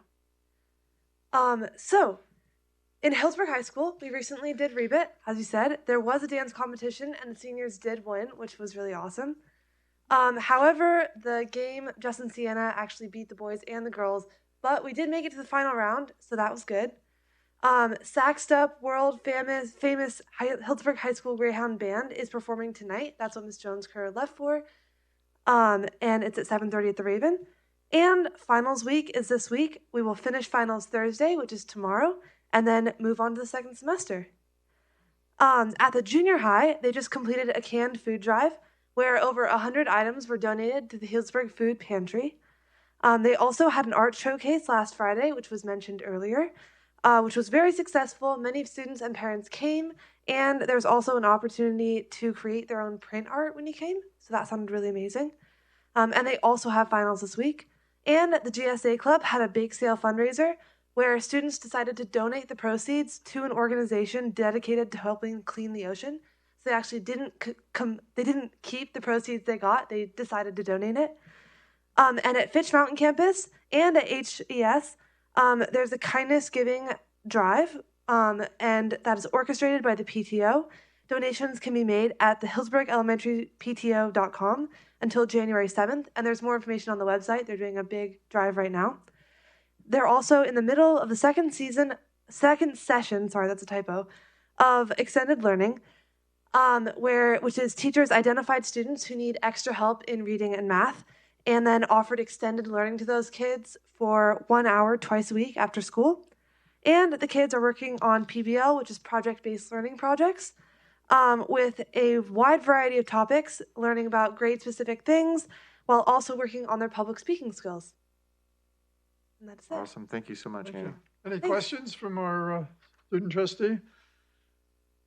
All right, thank you. Thank you for going to the elementary and the junior high as well. I appreciate that. And Board of Trustees, any reports? And what comes to mind is CSBA, if anybody wanted to comment on that. Don't have enough time? Didn't have enough time for the conference? Well, to talk about it. Oh. I attended some great sessions, but no time to talk about this now. But even virtual, I thought it was actually really well done. Although not a lot of handouts. I mean, it's like, especially when you're virtual, you want to be able to kind of go back. Right. Anyway, but yeah, really interesting. It's so interesting to see over the years the focus of the sessions changing and evolving. And anyway, I really enjoyed it. So we'll have to do some kind of summary. Do we have a plan for how we can share things we've learned or things that we think were valuable, or any suggestions? We can figure out a way to do that. Yeah. Yeah. Highlights, our favorite Highlights? things. Yeah. I have notes, but you can't read them, so. I'm not sure I can either. No long summaries, but just No. some highlights, No, right? I Would thought be it was- really nice to share. A couple of them were very valuable, and I won't go into those again because of time, but I left one thing, and you know, I'm kind of a pusher, that Dr. Rios, one of the speakers, he talked about a 10% shift, that you can't push it really too fast. Of course, my reaction is, why not? But that's a whole nother thing. He also talked about asset-based, which is really looking at what you have, and employing that into moving forward, et cetera. And again, there's many other things that, there's money available that I'll talk to the superintendent, maybe available, I'll talk to the superintendent about. Yeah, I'll leave it at that because, well, yeah. No. Oh, one thing the Bakersfield Unified School District had, which is their culturally responsive family engagement. There was so much there. I mean, it's a very, very large district, that I would love to have a conversation with possibly Director Fender or our principals or whatever. It was just so many things, much more than we need to do, but just a great way to reach out, meet all of our parents, and involve them in our school and hearing what they have to say and what directions they want schools to go, but getting them part of the school system itself. And I'll leave it at that. Okay, so we're going to take there's no comments, a 5-minute break. We'll be back at 12 minutes after 8, according to that clock.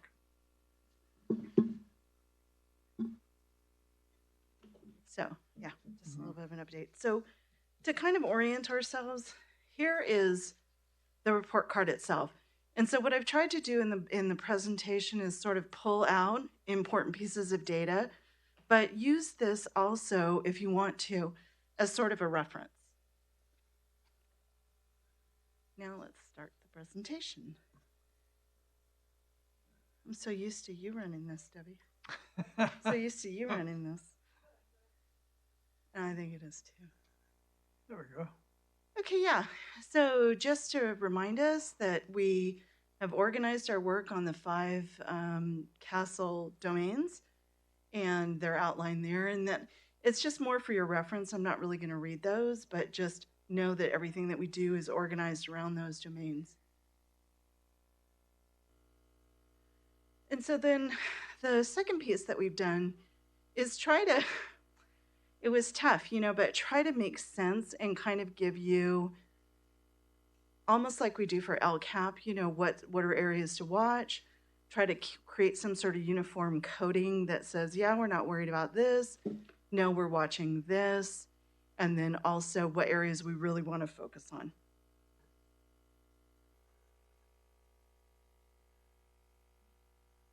I'm going to back up one slide and give you some, oops. Yeah. So when I say okay, we are kind of looking at 2 components. We're looking at youth truth, and then we're also looking at the screeners. So remember that at high school, we use a screener called Co-Vitality, and then at the elementary, we use a screener called CellWeb. So we're looking for higher scores for okay. we're looking for under watch, we're looking for that mid-range and maybe no change in youth truth data. And then for focus areas, we're looking for lower scores or lower strength areas, and then also either a decline in youth truth data or just a sort of a stagnant. So we tried to put some parameters on that, almost like a rubric. So then again, back to the domains. The high school, these are areas that we're looking at, okay for self-awareness. We're watching self-management, had lower scores.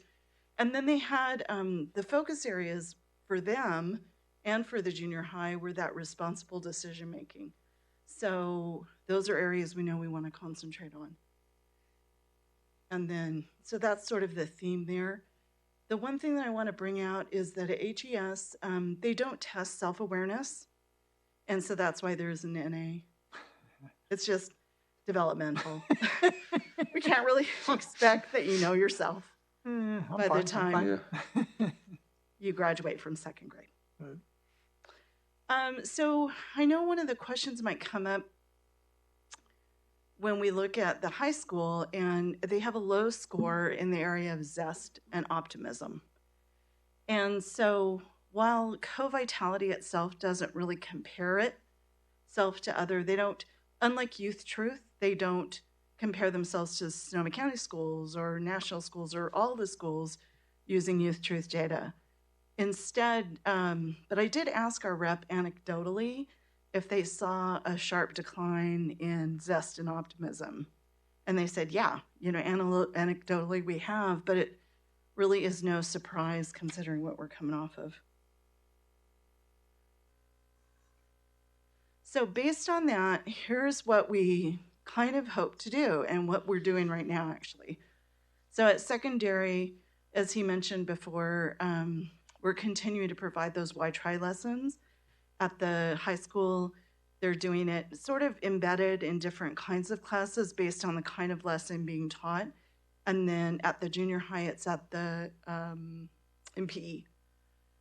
And then the other thing that we were a little surprised about is that secondary students are reporting that they don't know how to ask for help, or they didn't know how to access the services. And so I worked with Colin, and we've pushed out a self-referral form via Clever. So, and then the counselors are going to work on going into classes and making presentations. So they know who she is, and they know how to get to her. At secondary, it would be Marta. And so that's one of the things that we're doing there. Well, and it's odd. I mean, it was like the simplest of things, but that's what data tells you, right? The simplest of things when you listen to the data, and these are things that we can so easily correct. So I'm glad that we asked. The other thing that everybody is doing, not just the secondary principals, is they're working on how to utilize youth truth data and their screening data, throughout their site.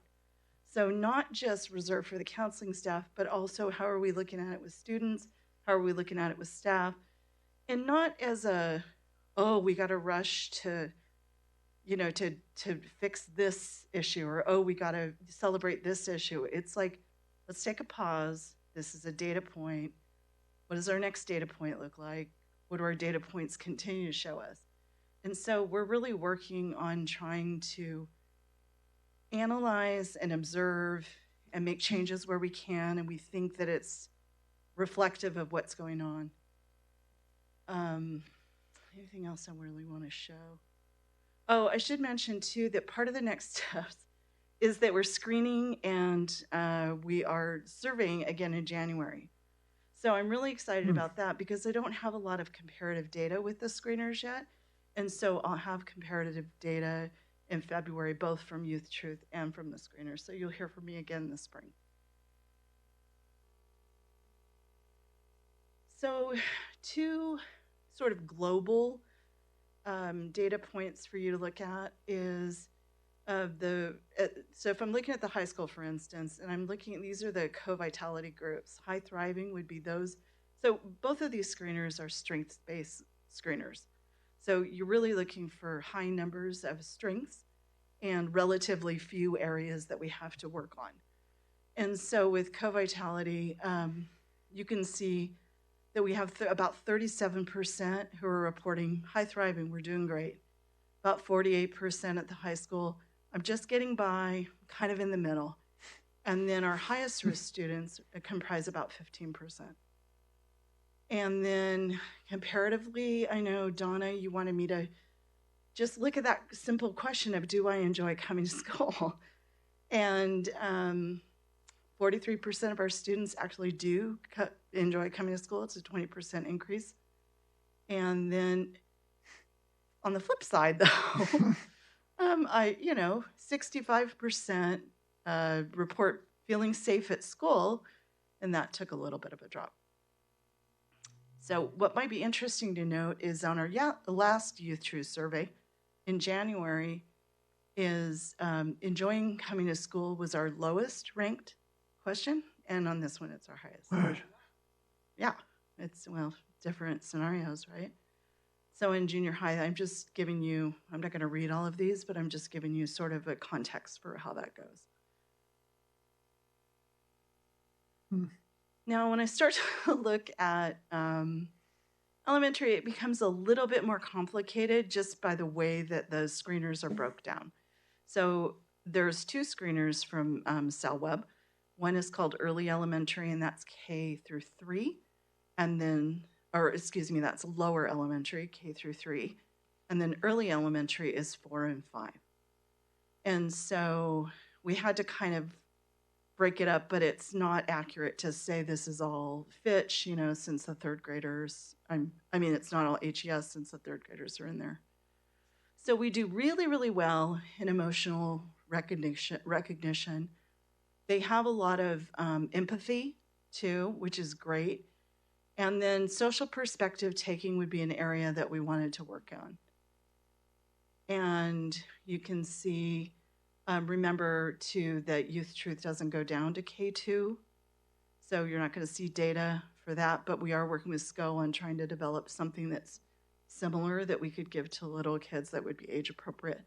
So we'd have some data to discuss about that are, comparative to Youth Truth. I like attending my class. You can see that went up. I feel safe at school went down a little bit, but still overall, those aren't bad scores at all. So on to the actual counseling services, the implementation of the services at both the elementary and the high school. This is what we're doing right now. It's sort of a snapshot in December. So Marta herself, this doesn't include all of the sort of tier 3 students that are seen by either our counselors like Alex or Xenia or Leslie. But it also doesn't include all the kids that Ever, Kelly, and Bethany see, for instance. It doesn't include all of those kids. It just includes who Marta and Corey see. So she's seen over 87 students, and right now she's seeing 30 on an individual basis at the secondary. So since August, yeah. I would say really since September, but since the first of the year, yeah. And then she hasn't really started groups yet, but she's been working on developing the Fuerte group. I don't know if you guys are familiar with that, but we have a small number of newcomers and some students who would sort of benefit from that. So she's working with Guadalupe, one of our other counselors, to get that going. Fuerte it's sort of an awareness of, it's bringing forth sort of it's destigmatizing mental health. It's sort of bringing forth kind of an advocacy awareness of what your rights are legally, what your rights are emotionally, how to access services. But it's also it's about a 6-week group course, and it weaves in mental health kind of like in a backdoor way. So it's very cool, and I think it was San Francisco Unified who kind of started this, and people are really taking that on to support. Yeah, it's through like an empowerment and social Yeah, justice exactly. lens that gets at mental health, right? So if you don't Yeah. feel empowered, if you don't feel like the world is socially just to you, then you're not going to have mental health. Right. So in my limited Spanish, it means strong, right? Yeah. So I love it. I love the name of it. So, because that's what we're trying to do for our kids. We're trying to make them strong. So she's also potentially going to do some work with Principal Jones Kerr on some developing leadership skills. And kind of, I like this idea in a way because she's, again, trying to get those kids who are hesitant to engage in therapy, but also have some leadership skills, because often that happens. And so they're working on trying to pull those kids who are otherwise not engaged and trying to build in, hey, come to this group. We think you've got potential, and then work in some social skills in that too. So both of our counselors, by the way, I think you know this, are bilingual. So Corey at the elementary is seeing about 60 kids. He has 9 kids individually. He sees either 1 or 2 times a week. You'll see the kinds of groups that he's got going on. And he wants to start a grief and loss group. And also he thinks there's a need for a return to school just even after the break. So he's going to do some little short-term triage with that. So my last 2 slides are data points we want to highlight, and then data points, we want to watch. And as I mentioned before, we would never look at just one data point and go, that's it. We're going to hang our hat on that. We're going to go full strength into this one. We just want to look at it and make sure that we're paying attention. So just, again, I'm not going to read these, but just some areas that have increased. Like I said before, at K3, emotion recognition is great. And speaking to the rep, she's like, we don't really see that, in a lot of elementary schools. I'm like, well, they can understand my face, my eyeballs when I say, because that's what they do. They see pictures and they recognize what the emotion is, and they do a correlation at that age. So anyhow, they're doing great with that. And they feel like they can really talk to an adult, and they like attending their class, so that's great at Fitch. So we want to see those things.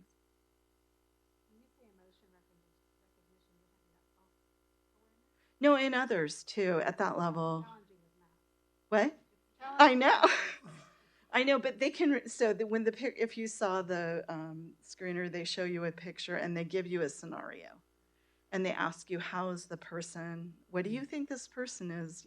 Sort of trying to convey in language that either in pictures or it's read to you, depending on your grade level. And so apparently they do really well with that. We'll see how they do in the next screening go around. And we use those screeners, to mostly identify those students who are at risk. And as I said before, it really was remarkable. We did see all 61 of those kids who reported need. And we either touched base with them and decided, no, they didn't need counseling. It might have been but we're going to monitor them. Or we brought them in for counseling. So it was a way that we would have never been able to do that before, I don't think, in a comprehensive way. So I'm really happy about that, yeah. And then at secondary, some youth truth. Again, I mentioned that I think, we can address that first one very quickly. My school has services that can help. That was a low score for them. And then also adults treat students with respect. That was a little surprising. We definitely want to dive into that one and try to see where that's coming from. We'll look at it in January when we survey again. I've already said, gave you some context for zest, optimism. It's not surprising about gratitude and persistence. And one of the reasons why we chose Why Try is it's all about persistence. It's all about grit and perseverance. So I think that's appropriate. I think it's an appropriate remedy for those reports. And then some of the data points that were, ahas for us is social perspective taking at the K3 level. Little trouble in that area, and not surprising, little trouble in self-control. So we are seeing that a little bit coming off the pandemic. And then things that we want to improve, of course, is knowing ways to make yourself feel better, and those last two. So any questions? Questions, comments? I just wanted to say, excellent report. And this is, I think, what we've been asking for of this nature, so we have a better perspective, not just about us, but the school, and also to celebrate the, not just the increases, but the good feelings and the self-awareness, et cetera, of our students, and also obviously some areas that we can look at and say, well, how come, what is that, and how am I not presenting, if I'm a teacher, how am I not presenting myself so I'm not approachable or whatever the issue may be. So I think this is great. It's a great, I just appreciate it. This is right on. Thank you. One other thing I wanted to add is I do want these report cards to live, somewhere, not just in a board presentation. We're just trying to find the best place to put them, so they are public facing. So they are something that, anybody could take a look at and see how we're doing and how we're doing over time. Because hopefully we are making improvements in the areas where we don't have as many strengths. And then I know, I'm sorry, Donna. How is this information, I guess, disaggregated or talked about at the site level? So it's all shared with the site. So you kind of led me into my next comment that I wanted to say is I know you had a keen interest in sort of disaggregating it by subgroups.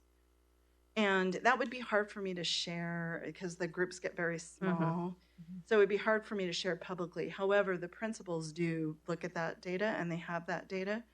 And we're just learning how to share it with staff because as I'm trying to also point out to you, don't immediately just go to our weaknesses. Let's look at how the parents report it.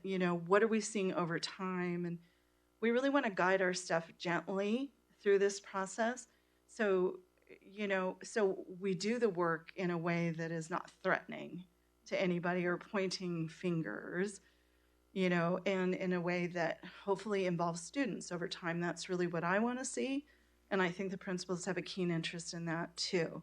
But we have to first understand our data and then share it with the students and get their input. And I think both, right? Because there's some definite celebrations. Yeah, a lot for of sure. okay areas, so we definitely need to celebrate. Yeah.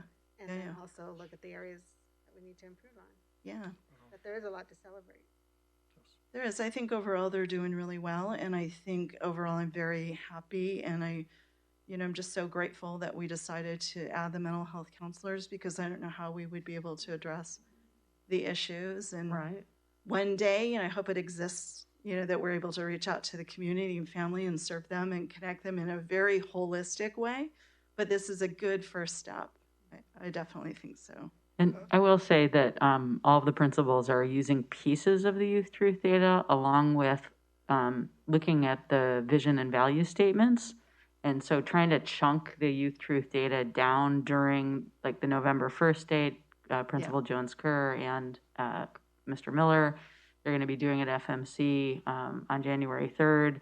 So taking pieces of the Youth Truth data rather than trying to look at the whole report in context of if our vision says this, if our value statements say this, how does what we're seeing from student voice inform whether we're making good on our vision and values, and trying to connect those two things, but in little pieces, little chunks. Yeah. So along those lines, it still continues to be so much potential information, right? And I appreciate the way you've focused it for us. I really appreciate the ability to see potential crises and jump in before they become crises. Thank you for using that data for that. And I'm just wondering, moving forward, is this the same snapshot we're going to always see, or do you, as the results come in and things kind of move this way, do we move? It's so much. Well, And how do we monitor? I think we're figuring that out as part of it, Okay, right? Yeah. that's good. That's in my We're head building too. it in the Thank air. you. Yeah. yeah, if there's one consistent, everything is inconsistent. Like this year, we didn't, knock on wood, so far have any sort of natural disaster. Another one. Right, right. And so we look at data, especially with Youth Truth historically, that includes many, many, many natural disasters. Of course, COVID, it definitely has an effect. But I think to answer your point, once we get to multiple data points, we might be able to better see what's a clear path to make this very coherent. That's a really good point. Yeah, and so because I agree, even as I'm developing it, it's I can't even yeah, it's a imagine. lot. Well, I didn't do it by myself either. So, I would add, there's not a lot of places to emulate either, right? Like in No, education, we're really good at copying and stealing, and I would have, but I would. this is pretty cutting edge and innovative. Yeah. This could be our CSBA presentation someday. Well, and I'm So, almost wondering, yeah. right? Or I mean, is this like something that multiple eyes are looking at, and then like mind melding? How, like, like how do we process this moving forward? And I don't expect all the answers. That's a tonight. rhetorical question, right? Yeah. Yeah. Well, just the format, I love how clear it is. It's, it's like, it has the information from January, from the fall to 2021. We're going to have it for spring 2022. Right. And it's going to evolve as we go. Yeah. Yeah. Right. Yeah. The format is great. I actually would say maybe choose some different colors that are a little more contrasting because it's kind of totally. You know what I mean? It's a little. The yellow looks butterscotch like and cantaloupe are a little too close together. But again, it's kind of almost like how did this end up here, and then how do you get from that fire hose of information to this, and will this change? And I guess we're going to figure it out. We are, yeah. And I think the fact that it's focusing on just a few things, because if I took it all, which is what I No, tried right, to that's bring what we to you don't in want, June, right. it would be overwhelming. And Right. and nobody would ever use it because you couldn't. No, right. That's the way it used to be. We just want to see patterns. So we just want to try between the data that we do have, just like in any other academic setting, you want to see patterns. Yeah. And try to address the patterns that we see. But we don't have enough data yet, especially with the screeners, to look at patterns yet. Yeah. So. And again, as you pointed out, just bringing in more staff, more services, I think is outstanding. Game changer. Thank you. Yeah, really. And thank them for us, would you please? Oh, I will. Yeah, you can. Hopefully, they'll be at a board meeting soon, so you'll be able to thank them yourself. Thank you, Diane. Thanks. Okay, we have the CBOO show. That's CBO Odetto. You're up. School business, Healdsburg Unified School District Safe School Plan.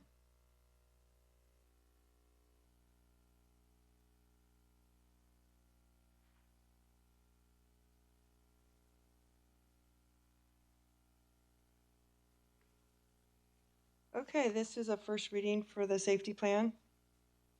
It's mandated we do it every year. This first reading basically just has updated ICS forms and site maps and all of the fire drill, earthquake drills, and then the most latest COVID update and safety plan. This is a first reading. I'm working on the big book. Will take me a couple months.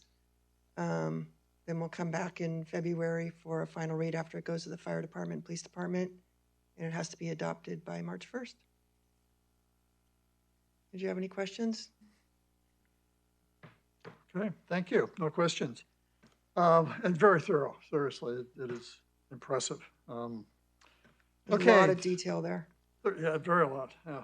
13.2, point B, positive certification of ability to meet financial obligations at first interim. Okay, excuse me, I can't see between my paper and the thing with my glasses. Okay, this first screen is just showing you where we are in the budget process. So we're at the first interim there, and this is the first time we look at the budget after budget adoption. So it's been a few months. So just a reminder of what the first interim is. It's a snapshot in time. It's showing you from July 1 through October 31st.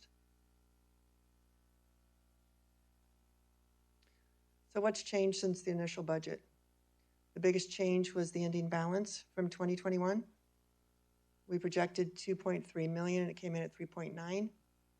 It left us a reserve of 27.35, which was shared with you when we did the unaudited actuals. So here's a look at the general fund. There's the initial budget next to the numbers at first interim. And then the last column shows you if it's favorable or not. Some of the big changes here. In expenditures, a lot of that is all the carryover balances are posted, and the expenditures are posted with that at the same time. So that puts a big change there. Contributions is big. There's a big shift in special ed at the first interim. Did you have any questions on that screen? It shows you the reserves. At initial budget, we thought it'd be 9.5. Right now, we're predicting 13.7. 13.33 is our budget, is by policy? Mandate is what we're supposed to be. 13.33. Yeah. And that's mainly because I'm trying to see what stands out and why we have a little bit more reserve than you expected. The beginning fund balance. Well, initial budget's in June, right? So we didn't. And then we got. Okay. Because the ending balance was a lot higher than projected, so our beginning balance is a lot higher. Gotcha. Okay. So when we do the initial budget, we don't know the ending balance of the year before. Gotcha. And this is before or after we gave the additional? That's raise? after the 1% is the 13.7. It's already Okay, factored so that's in. already reflected in. Correct. Thank you. Yeah. That's reflected at first interim. So when we had that the ending balance from last year and the new money coming in, we triggered the 1% for everybody. Yeah. Yes. Yeah. So here's a look at the multi-year, showing last year, this year, and the two subsequent years.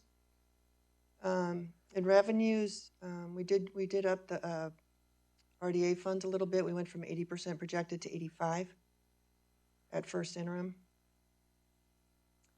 Expenditures are showing the salary increases. All of the STIRS, PERS, everything's increased. So you may ask, why did the employee benefits go down in time? And that's because we had the retirement incentive from 2016-17, which we are making our final payment this year. So that helps us moving forward. You can see the net for the year, but it's still leaving a positive ending balance. And remind you, this is just the unrestricted side, so none of the COVID funds are on this side. So that's just showing you the components of the ending fund balance. So it's all the expenditures, revolving cash, prepaid expenses. That's how we get to the 13.73. At the bottom, I'm showing you what we projected at this time for 2021.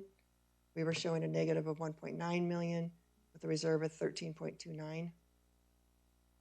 Considering we've given a 8.5% raise for 21-22, I think it's looking pretty good.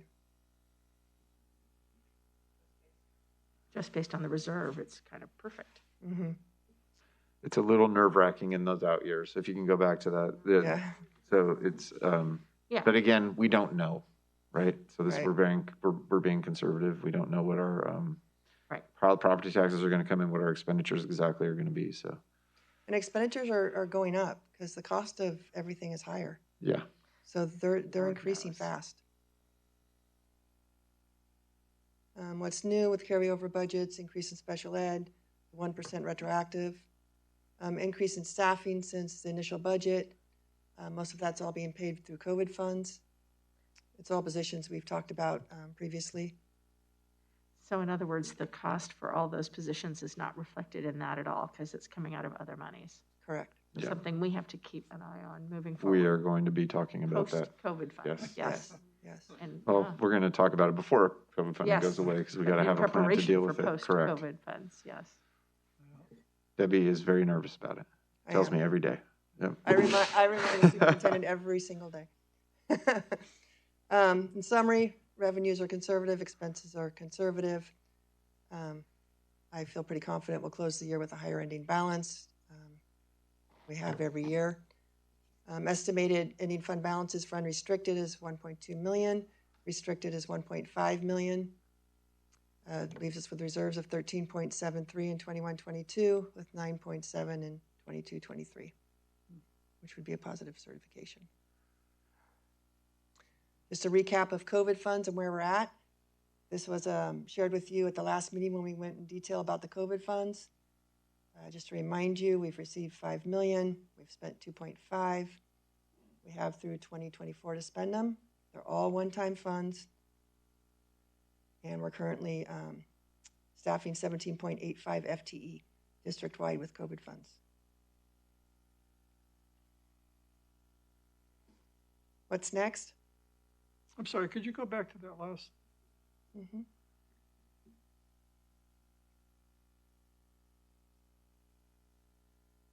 Okay, 17.85 FTE.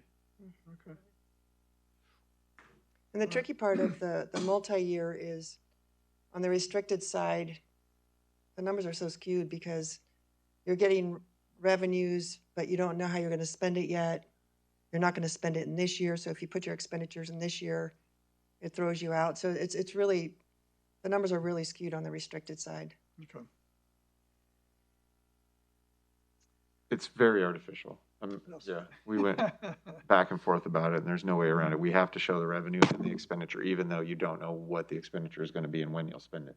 Right. So. And that multi-year isn't showing all revenues right now. It's showing you revenues we've received or that we were already promised as of last year. But anything new, we have a lot of new revenues coming. We have new plans we have to do. We just found out another one last week. So it's revolving. It's moving quickly. Very quickly. There's something new every week. Yep. So what's next? Monitoring state fiscal health, the budget release in January, staffing projections for 22-23, which we are planning on looking at in January. Then we will lead January up to 3rd, yeah. Yeah, she looked at you totally sideways. And then the second interim report, we'll tighten up the numbers and get a better idea of where we're at. And really to continue to spend wisely and use one-time funds whenever possible. That's kind of a tricky game right now to when should you use the COVID funds, and we want to make sure we're using them wisely. Uncertainties, the biggest one, always property taxes. We should find out in the next week or so. Yeah, I mean, let me do just a little bird walk on property taxes. So the county came out with projections for property taxes countywide as flat, 0. I don't believe that is happening in Healdsburg. It ignores completely a little thing called montage. Not to mention all the homes turning over and the general price of real estate. So we don't have anything, and we are going to get our hand slapped by SCO because of our projections. We did not adjust our property tax projections based on the county's projections because they are rarely correct. And so Debbie and I have developed our own system that's been pretty spot on. But we are going to hear from SCO about potentially over projecting, et cetera, and then we need to wait it out through the year and see what actually happens. So, but as we can all attest, property values in Healdsburg are not flat. So, yeah. I already got corrected that we were over projecting before I even turned in my first. Yeah, poor Debbie has to take it to SCO and say, probably complain about me. Yeah. Give her a flat check. So is there any questions? Debbie, when you specify declining enrollment, in what context are you putting that in this? Well, it's going to affect staffing. And categoricals.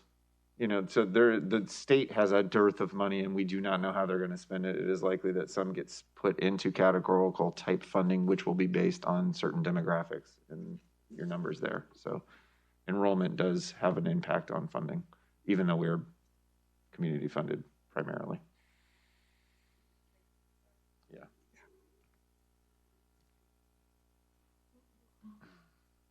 Any other questions?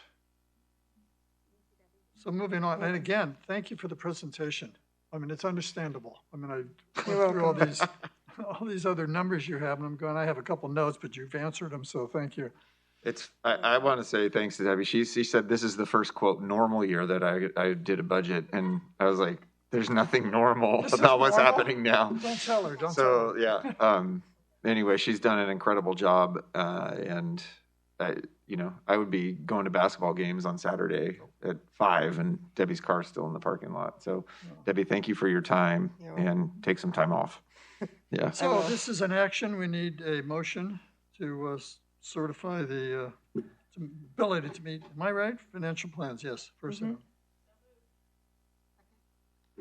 All in favor? Aye. Thank you. Can I interrupt? Can we take a vote to extend past 9 o'clock to 9:15 if we need it? It's 8:50. That's a good point. Yes. Yeah. Second. All in favor? Aye. Aye. Okay. I made it longer. Sorry, Debbie. Well, We'll Franny take the still has pledge. to present too. Okay, 13.2C, calendar. This is the budget development calendar. This we bring every year because the board has requested it. It's pretty much the same as past years. The only thing I added was in February, we have the adoption of the supplement to the annual update to the 21-22 LCAP.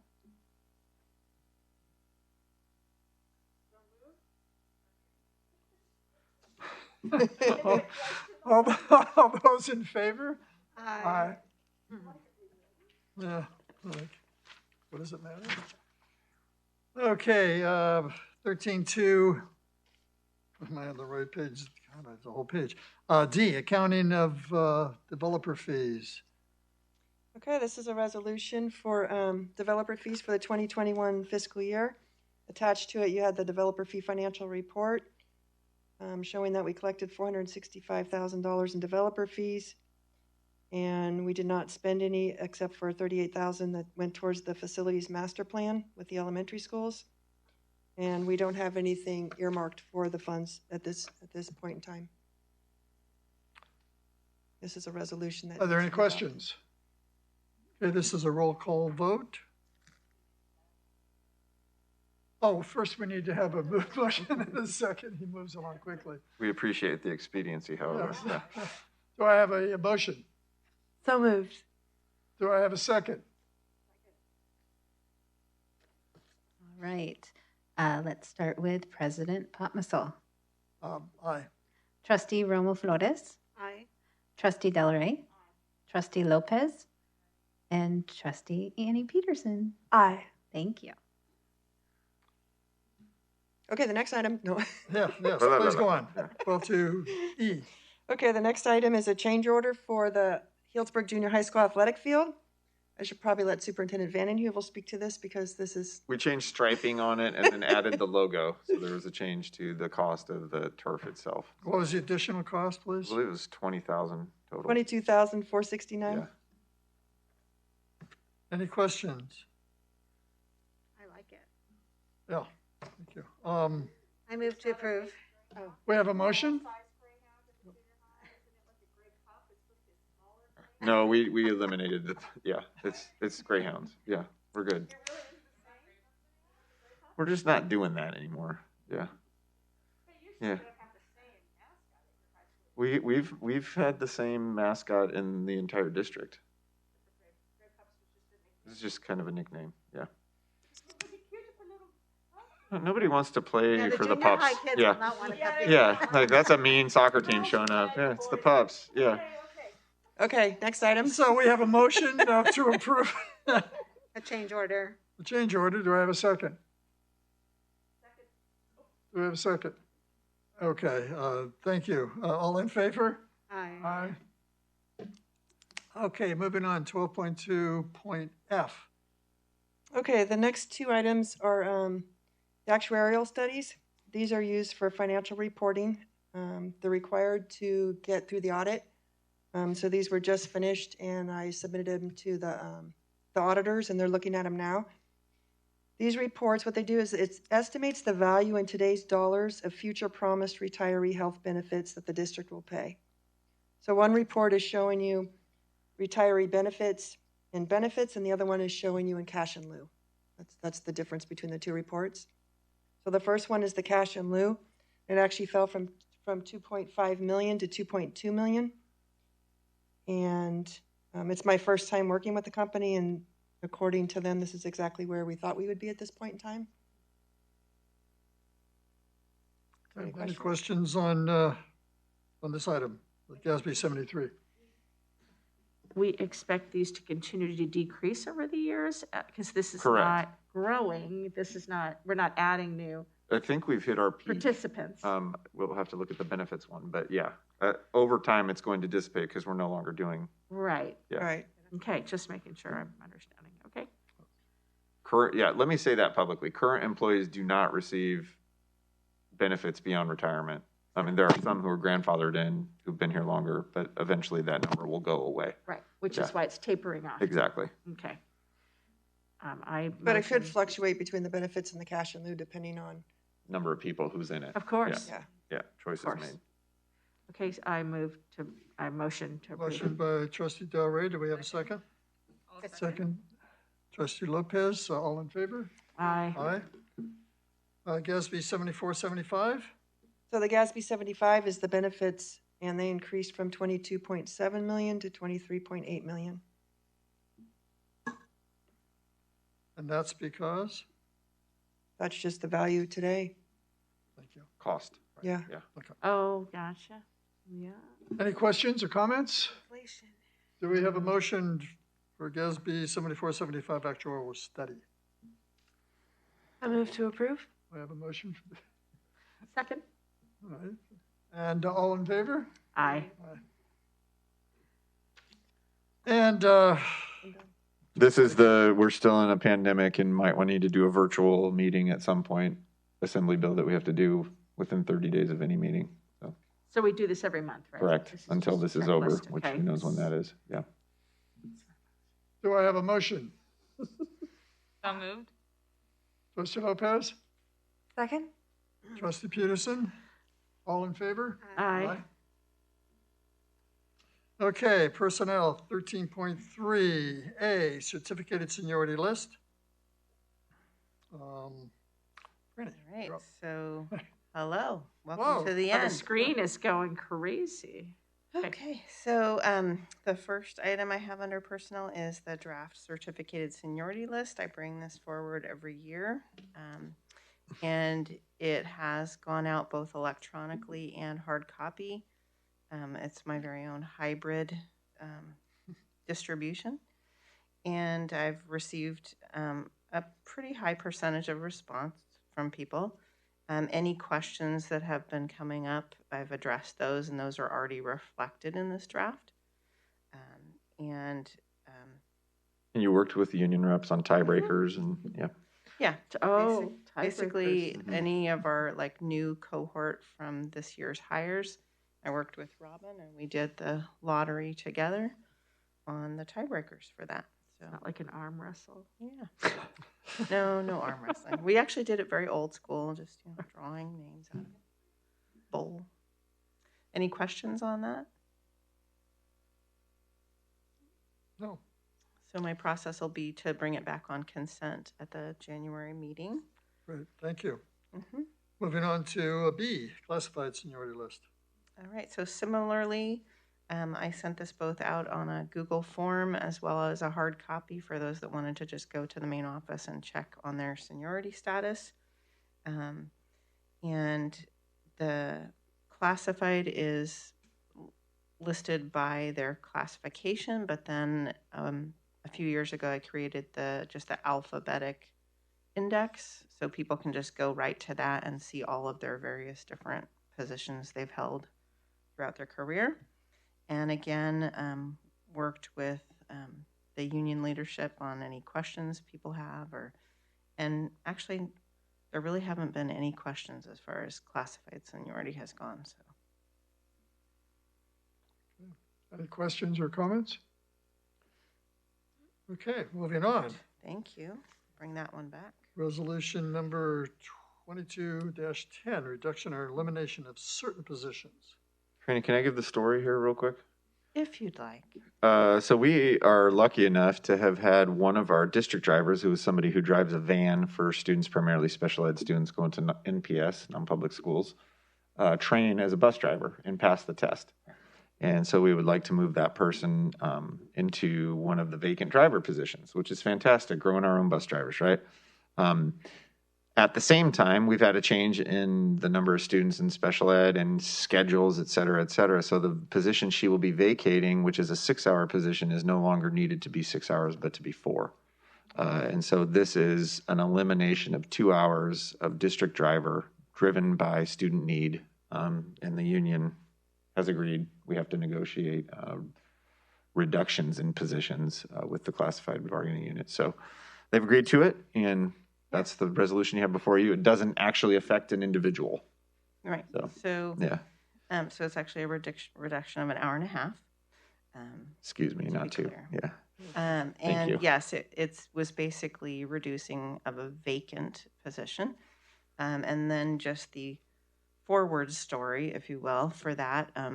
We have had someone that was on a reemployment list as a district driver bus aide. So they have been offered this 4.5-hour vacancy, and they have verbally accepted. So one, it's all like a win-win. It's amazing for to everybody. actually have someone to fill an empty Fill a bus position driver, at this Yeah. point in So- time. So yeah.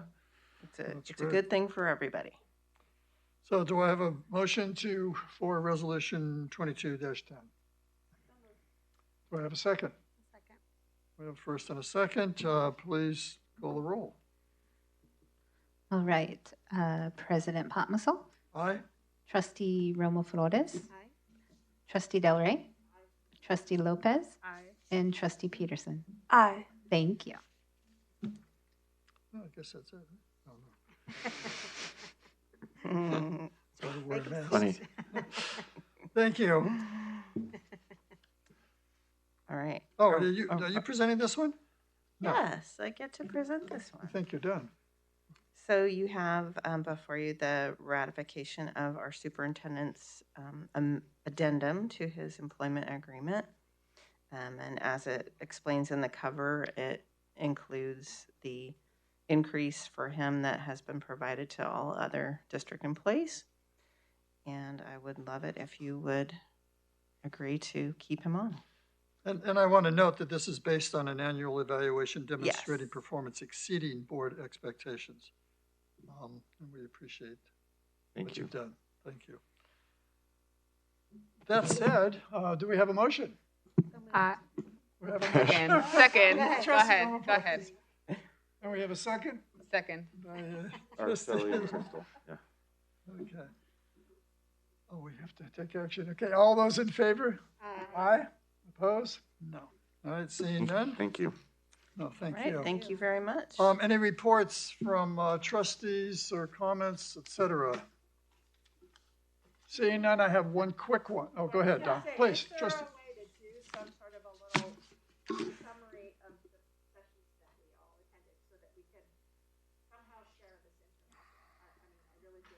We could agendize it, yeah. Yeah. Just the highlights of the California School Boards Association. Yeah. Okay. What might be? What might be helpful if we agendize it is to say, these are the sessions that I attended and or that I want to talk about. Look at my notes. I mean, not to suggest too much, but maybe you would send some bullets that we could put in a highlight, and you guys, then it's in a presentation. So I can talk to Mike more about conceiving of that, and then you can send stuff to Karen and me, and we can put it together. Yeah. Okay. Any comments, board? I have one final comment, if I can find my notes. And that is regarding the ELD board session next January the 12th. And I encourage anybody who's listening, but I am also want to work with the superintendent and sending out an invitation, if you will, so it's worded correctly, but for our ELAC, DLAC, PTOs, and we'll come up with a list, student leadership, et cetera, so we can personally invite them to attend the meeting, whether Zoom or in person, as we dig deeper into ELD, what we're doing here, and what else is available. And so I want to do that and work We with can the talk more about superintendent on that. And then secondly, just again for the public edification, but nobody's here, Director Fender put in one of the last updates, and I apologize for not, actually, we didn't talk about it, about the Oakland Unified School District's ELL master plan. So I actually went on the site and took me several times to go through it because there's so much in there. I'm so impressed with Oakland. Stories about that I can tell you. But I encourage people to go onto that and just kind of go through it. Not everything applies here, but there's a lot of good information and good things to view, and also some links to other places. So I encourage that, and hopefully we'll put that in the letter that we send out soon. So with that said, I will stop. Any other comments or reports or whatever from board members? And if there is nothing else, I could use this. There's no need to go to closed session. Meeting adjourned.